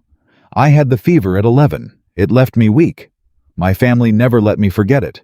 For 22 years, I was the sickly one, the burden, the one nobody wanted. She looked at the judge. So I understand why it's easy to believe I'm confused. Everyone's always found it easy to believe the worst of me. That's exactly what my father and Mr. Hale were counting on. She held up the will. This is my grandmother Margaret Bramwell's last will and testament. It's in the county's own records. Mr. Pettigrew, the recorder, is right there, and he'll swear to it. In it, my grandmother leaves everything she owned, the townhouse, the south parcel, and its water, to me. Not to my father. And she wrote in her own hand. Clara read it aloud, slow, into the dead silence. My son will squander it and call it his own, but it was never his, and my Clara will need it more than he ever did. A murmur went through the packed room. She wrote that 8 years ago, Clara said. She knew her own son, and she was right because within a year of her death this transfer paper appeared. She pointed at Pruitt's document. Moving her land willed to me, a minor girl of 14 who couldn't read a deed and had nobody to ask, into my father's name. Handled by the bank owned by Mr. Hale. Speculation, Pruitt said, rising. Sit down, Mr. Pruitt, the judge said mildly. You had your turn. Go on, Mrs. Rourke. For 8 years my father farmed my land and collected my rents and called it his, Clara said. As long as I stayed unmarried and unwanted under his roof, he controlled me and it. But a will like my grandmother's, Your Honor, it comes to me on my majority or my marriage, whichever's first. And I was coming of age, so they had to act. And 2 weeks ago, my father sold me. He arranged a marriage, Pruitt cut in. He sold me for $19, Clara said, and her voice cracked like ice. To a stranger. And I'll tell you how I know it was a sale and not a marriage, Your Honor. Because I heard my own mother through a door say the words, "Thank God she won't be our problem anymore." And I heard them count the coins on the kitchen table, and my little sister asked, could she have my room? My family celebrated. Ask them under oath. Ask my sister Beth right there whether she asked for my room the same hour they sold me. Ask her. Every eye in the room turned to Beth. Beth, 16, pretty, dressed in her Sunday best. To play the grieving sister, Beth went white. She looked at her mother. She looked at her father. She looked at Clara. And Clara held her eyes not with hate, but steady the way she'd held everyone's eyes since she stopped letting them do the counting. "Beth," Clara said softly, "you laughed at me my whole life, but you never lied, not once. That was the one thing about you I always—" Her voice caught. "Don't start now. Not under oath. Not for them." "Answer the question, girl," the judge said. "Under oath if I put you there. Did your family sell your sister and celebrate it?" And Beth Bramwell, who had giggled over a pile of coins 2 weeks before, looked at her sister's steady face, and something in her cracked, the something that had been buried under 16 years of being the pretty one, the wanted one, the one who was told her sister was a burden. And she said in a small broken voice that carried through the dead silent room, "Yes." Her mother hissed her name. Her father half rose. "Yes," Beth said again, louder, crying now, the words tumbling out. "We sold her. Papa said the mountain man would take her far off and she'd never learn about the land. Mama said good riddance. And I asked for her room." She turned to Clara, sobbing. I'm sorry, Clara. I was awful. I was always awful to you, and you never once were awful back. You mended my things, and you covered for me, and I let them all say you were nothing, and you were never nothing. You were the only one who was ever kind to me in that whole house, and I helped them sell you." "Beth," Clara said, and her own eyes were streaming now. "It's all right. Sit down. It's all right." "It is not all right." "Sit down, sweetheart." Clara's voice broke entirely. "You just told the truth in front of God and everybody when it cost you everything to do it. That's more than anyone in that house ever did for me. So it's all right. You hear me? You're forgiven. You were forgiven before you opened your mouth." The courtroom was in pieces. Half the town was weeping. And Clara turned back to the judge, wiped her face with the back of her wrapped hand, and finished it. "That's the fraud, Your Honor," she said, "and here's the rest. When I found out when I rode back into this town 2 weeks ago and read that will in the recorder's office, my father rode up the mountain that same night and set fire to my husband's ranch, to ruin us. So I'd have nowhere to go but back under his roof, where I couldn't claim what's mine." She held up the scorched glove. "He dropped this in the grass by the fire. It's his. That patch on the thumb is my own stitching from 2 winters ago. I'll swear to it, and so will the 2 men who found it. And any of you who knew my father know that glove." She set the glove on the judge's bench. "Vernon Hale owns the bank that stole my land. He owns the sheriff who wouldn't lift a finger. He's wanted the water on that south parcel for years, and it was mine the whole time, and the only thing standing between him and it was a fragile, sickly, unwanted girl they were sure would never find out."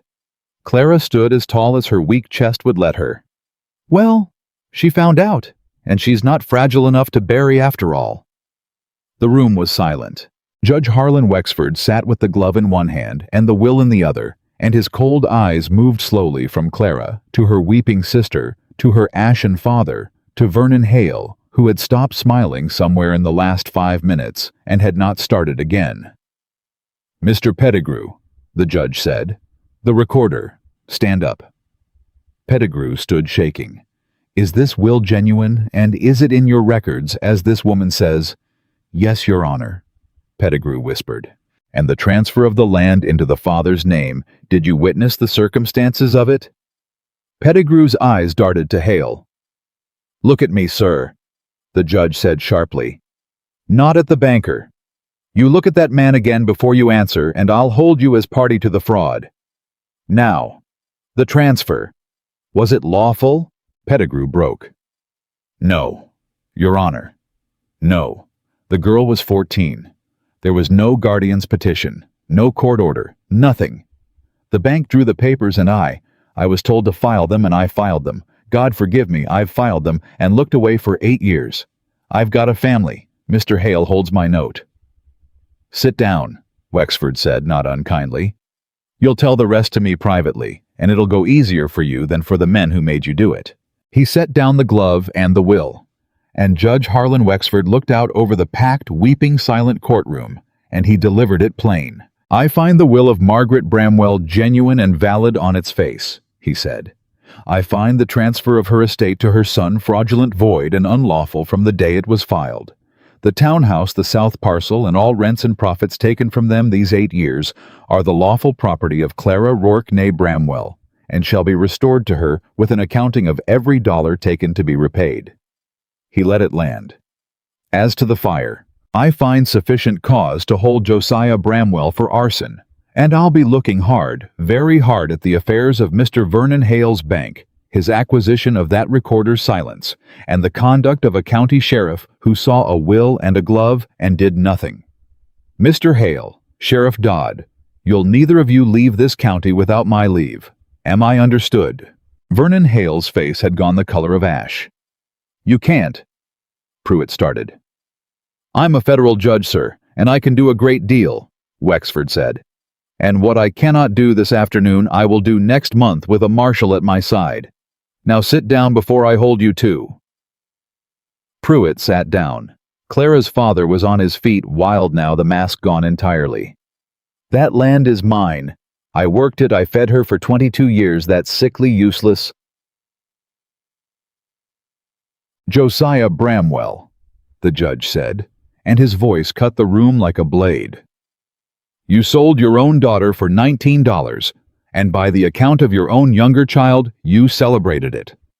You stole a dead woman's bequest to the granddaughter she loved, and you rode up a mountain in the night to burn a home. You will address this court with respect, or you will address it from a cell. Sit down.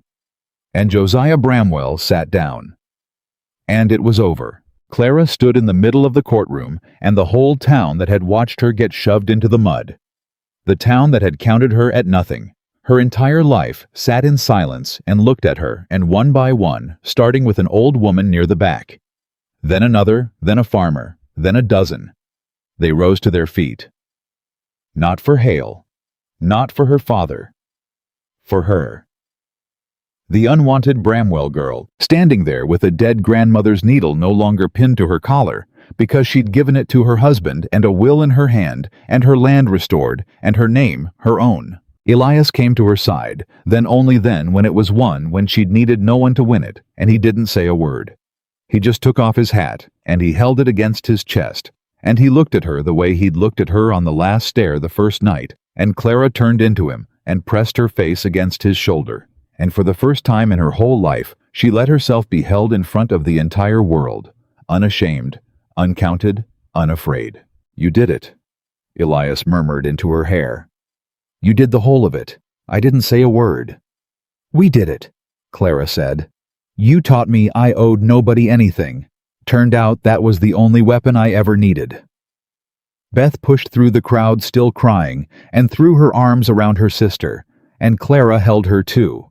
This one flawed piece of her old family who'd found the courage to tell the truth when it counted. And she thought, this one. I keep this one. The rest can go.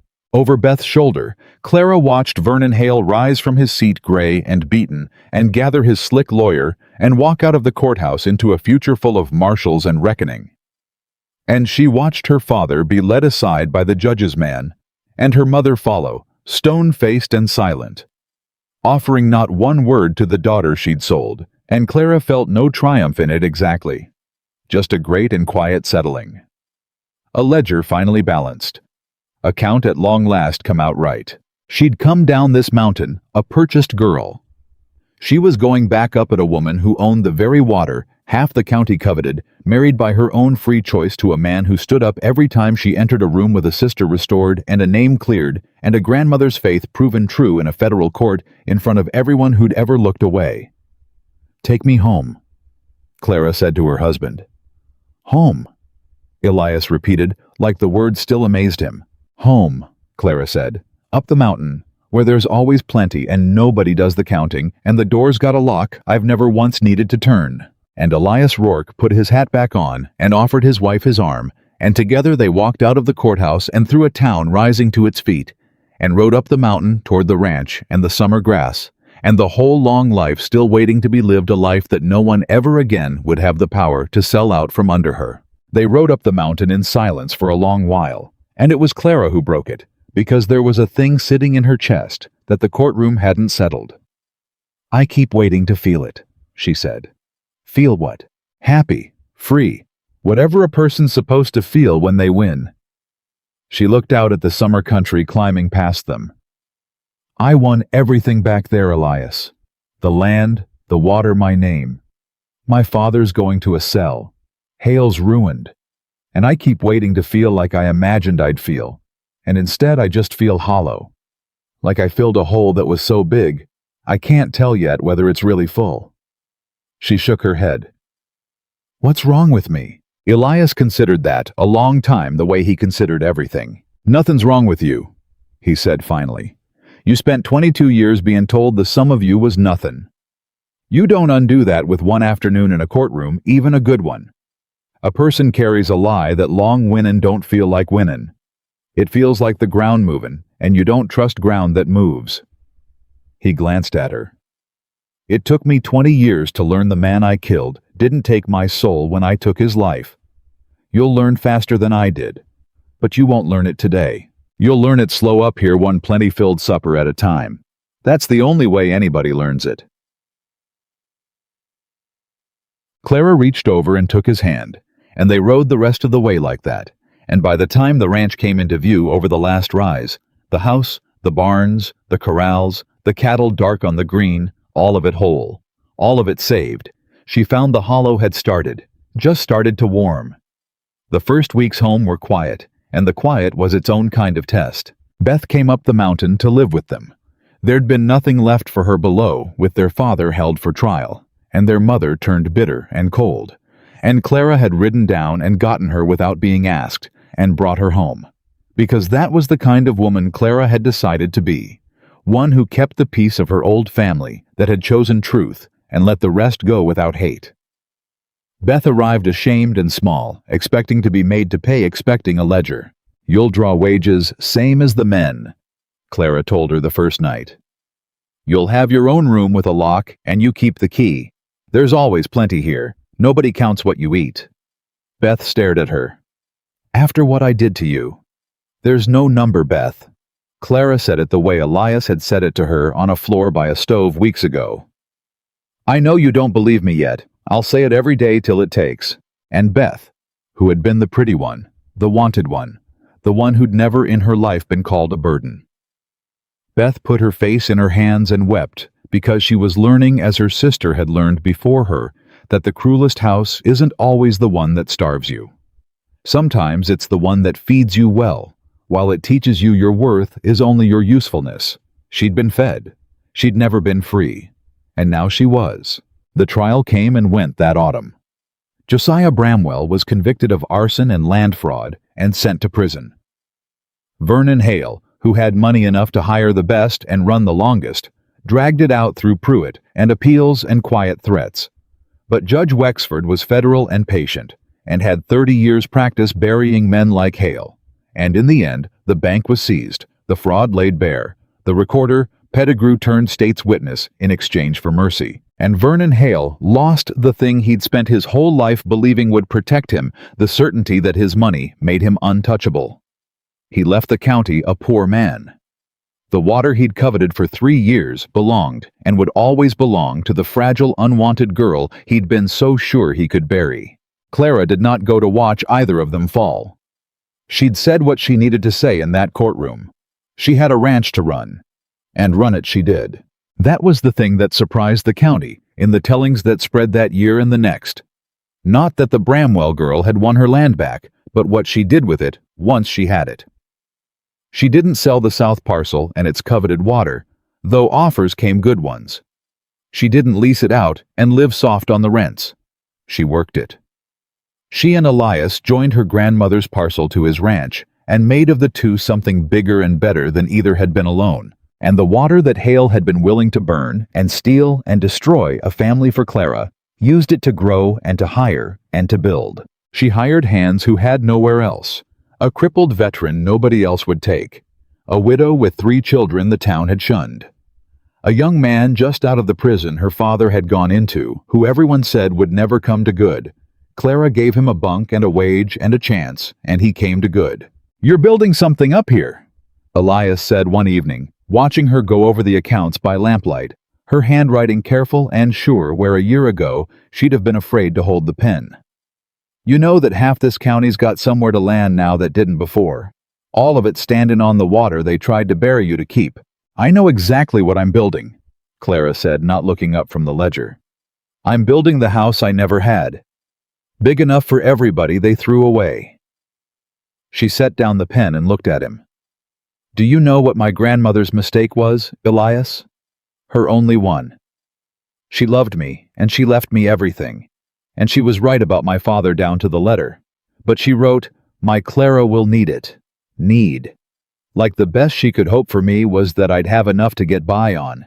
She couldn't imagine more than survival for me, because nobody could, because I was the sickly one. Clara's jaw set. I don't want to just need it. I want to use it.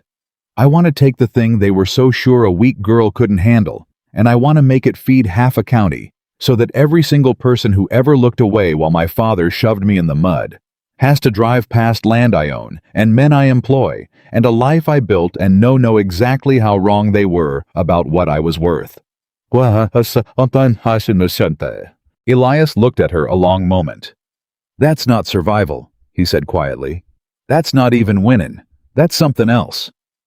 It's the counting, Clara said. I'm doing the counting now, and the number's a lot bigger than $19. Winter came hard that year, the way Elias had warned her it would, the first winter of her life on the mountain, and it near killed her truthfully. The cold got into her weak chest, and there was a stretch of 3 days in January when the fever came back. The old fever, the childhood one, and she lay in the bed she shared with her husband and could not get her breath, and Elias sat up with her every one of those 3 nights and did not sleep and did not leave. On the worst night near dawn, when her breath rattled bad and she was frightened for the first time since the wagon road, Clara gripped his hand and said the fear out loud. If it takes me, she whispered, don't let them say I was weak. Don't let them put it on my stone that I was the sickly one who— Hush! Elias's voice was rough with 3 nights of no sleep and old terror. You're not going anywhere. You hear me? I was too late for Sarah. I have not been too late a single day since I met you, and I am not starting now. Breathe. Just breathe. In, there, again. Elias. I've got the needle, he said suddenly, and he pressed it into her hand. Her grandmother's needle, the one she'd given him as a vow. Feel it. You told me to keep it, so that whatever they tried to take, I'd hold the one thing they could never touch. Well, here. He closed her fingers around it. This is the one thing, not the land, not the water, this, you. You're the one thing they could never touch, Clara. They tried every way there is, and they never once touched it, and no fever's taken it either. Now breathe. And she breathed. And the fever broke on the 4th morning, and Clara Rourke did not die because Clara Rourke, it turned out, was very hard to kill, harder than the fever, harder than her family, harder than Vernon Hale, harder than the whole world that had spent 22 years counting her out. She came through the winter thin and pale and alive. And in the spring she found she was carrying a child. She told Elias on the hill, the same hill they'd married on an evening when the wind moved through the new grass, and she watched the news land on him. Watched this still hard, quiet man who'd been sure for 20 years he was too broken to be a husband, let alone a father. Watched him take off his hat and hold it against his chest and turn his face away so she wouldn't see, and then turn it back because he'd decided plainly that he wasn't going to hide from her, not even this. A baby, he said. A baby. Clara, I don't know how to be a father. I killed a man. I lived alone on a mountain because I couldn't be trusted near people. I don't know the first thing about— You know the first thing, Clara said. You know the only thing that matters. You know how to make a person feel they're worth more than the world told them they were. You did it for me. You did it for Beth. You'll do it for our child every single day. And our child will grow up never once wondering whether they're a burden, never once bracing for the blow, never once being made to take the smallest piece and ask for more. She took his face in her hands. You're not going to teach our child what your town taught Sarah or what my family taught me. You're going to teach them there's always plenty and nobody does the counting. That's the whole of fatherhood, Elias. You've been ready your whole life. You just never had the chance." And Elias Rourke wept on the hill in the spring wind, and Clara held him, and neither of them apologized for it, because that was the rule of the place. The baby came in the fall, a girl strong and loud and furious at the cold air, with her mother's stubborn chin. They named her Sarah. Elias couldn't say the name at first. The first time Clara suggested it, he just shook his head and walked out to the corral and stood there a long time. But he came back in, and he took the baby in his big, rough hands, and he looked down into her small, red, furious face, and he said the name out loud, for the first time in over 20 years, without it being a wound. "Sarah," he said. "Sarah Rourke." And then softer to the baby, to the sister he'd lost to himself. "This time I was on time. This time I was here for the whole of it. And I'll be here for the whole of yours, little one. I swear it on everything I am." The years came on the way years do, and they were good years, the kind that don't make stories because nothing goes wrong in them, which is the best kind of years to have. The ranch grew, Sarah grew, and then a brother came whom they named after no one because Clara said their family was done naming children after the dead, and grieving this one they'd name for the living, and they called him Amos after the old man who wept when he heard it and was never quite the same after in the best way. Beth married a good man, one of the hands Clara had taken in, and stayed on the mountain and raised her own babies alongside her sisters. And the two women who'd grown up as rivals in a house that pitted them against each other grew old as friends in a house that had room enough for both. Clara's mother never came, never wrote. Died bitter years later in the town below, having chosen to the very end the ledger over her daughter. Clara sent money for the burial because she could, and because she'd decided long ago not to let what her mother was decide what she'd be, and she did not go to the funeral, and she did not grieve, and she did not feel guilty about not grieving, which was its own kind of freedom, the hardest kind, the kind that took her longest to reach. And every year on the anniversary of the day, a mountain man drove a souled girl up out of hell. Clara and Elias rode up to the hill together, just the two of them, and sat in the summer grass, and did not say much because they were not people who filled silence just to fill it. On one of those anniversaries, a late one, when their hair had gone gray, and Sarah was grown with children of her own, and the ranch stretched further than a person could ride in a day, Elias reached into his coat and took out the needle. He'd carried it every day for all those years, kept his vow to the letter, and it was worn smooth now from his pocket and his thumb. "You want it back?" he asked. "It was your grandmother's. It's the most precious thing you owned. I've kept it long as you've been mine. Maybe it ought to go to Sarah now, or little Margaret she's named for your grandma." Clara looked at the needle in his weathered palm. "No," she said. "You keep it. You've earned it 100 times over. And besides—" She smiled, and there was nothing hollow in it anymore. Not one thing that hollow had filled up so long ago. She could hardly remember it had ever been there. "I don't need it to remember not to let them do the counting. I haven't let anybody count me in 40 years, Elias. It's not a needle anymore. It's just who I am." Elias closed his hand around it and put it back in his coat over his heart where it had lived for 4 decades. "You know," he said, "the whole county still tells the story. The Bramwell girl who got sold for $19 and came back and beat 'em all. There's young women down there now, girls who get treated like they're nothing, and their grandmothers tell 'em about you. You're the story they tell so those girls don't give up." May say. "Bit." He shook his head slowly. "You didn't just build a ranch, Clara. You built a thing that outlasts a ranch. You changed what a girl in this county is allowed to believe she's worth." Clara was quiet a moment, looking out over the land, her land, their land, the water that half a county had once been willing to destroy her for now feeding families that would never know how close they'd come to never having a place at all. She thought about the girl she'd been frozen behind a cracked door, listening to her own family celebrate getting rid of her. She thought about the pile of coins on the kitchen table, $19. She thought about a man on a dark horse who took off his hat and called her ma'am, and told her there was no number, and kept saying it every day until finally, after all these years, she believed it all the way down to the ground. And Clara Rourke understood sitting on that hill in the summer wind, with her husband's hand in hers, and her whole long life spread out green below her, the one true thing. The thing her grandmother had known. The thing Elias had spent 8 years waiting to prove. The thing the whole county now told their daughters. She had never been unwanted. She had never been a burden. She had never been worth $19, or worth nothing, or worth only what her usefulness could buy. She had been from the very first breath of her fevered childhood to the gray-haired piece of this hilltop, a treasure that her own family had been too small and too frightened and too cruel to see, a treasure that one quiet mountain man had recognized across a muddy town square and driven 3 days to reach, and spent $19 and the rest of his life to set free.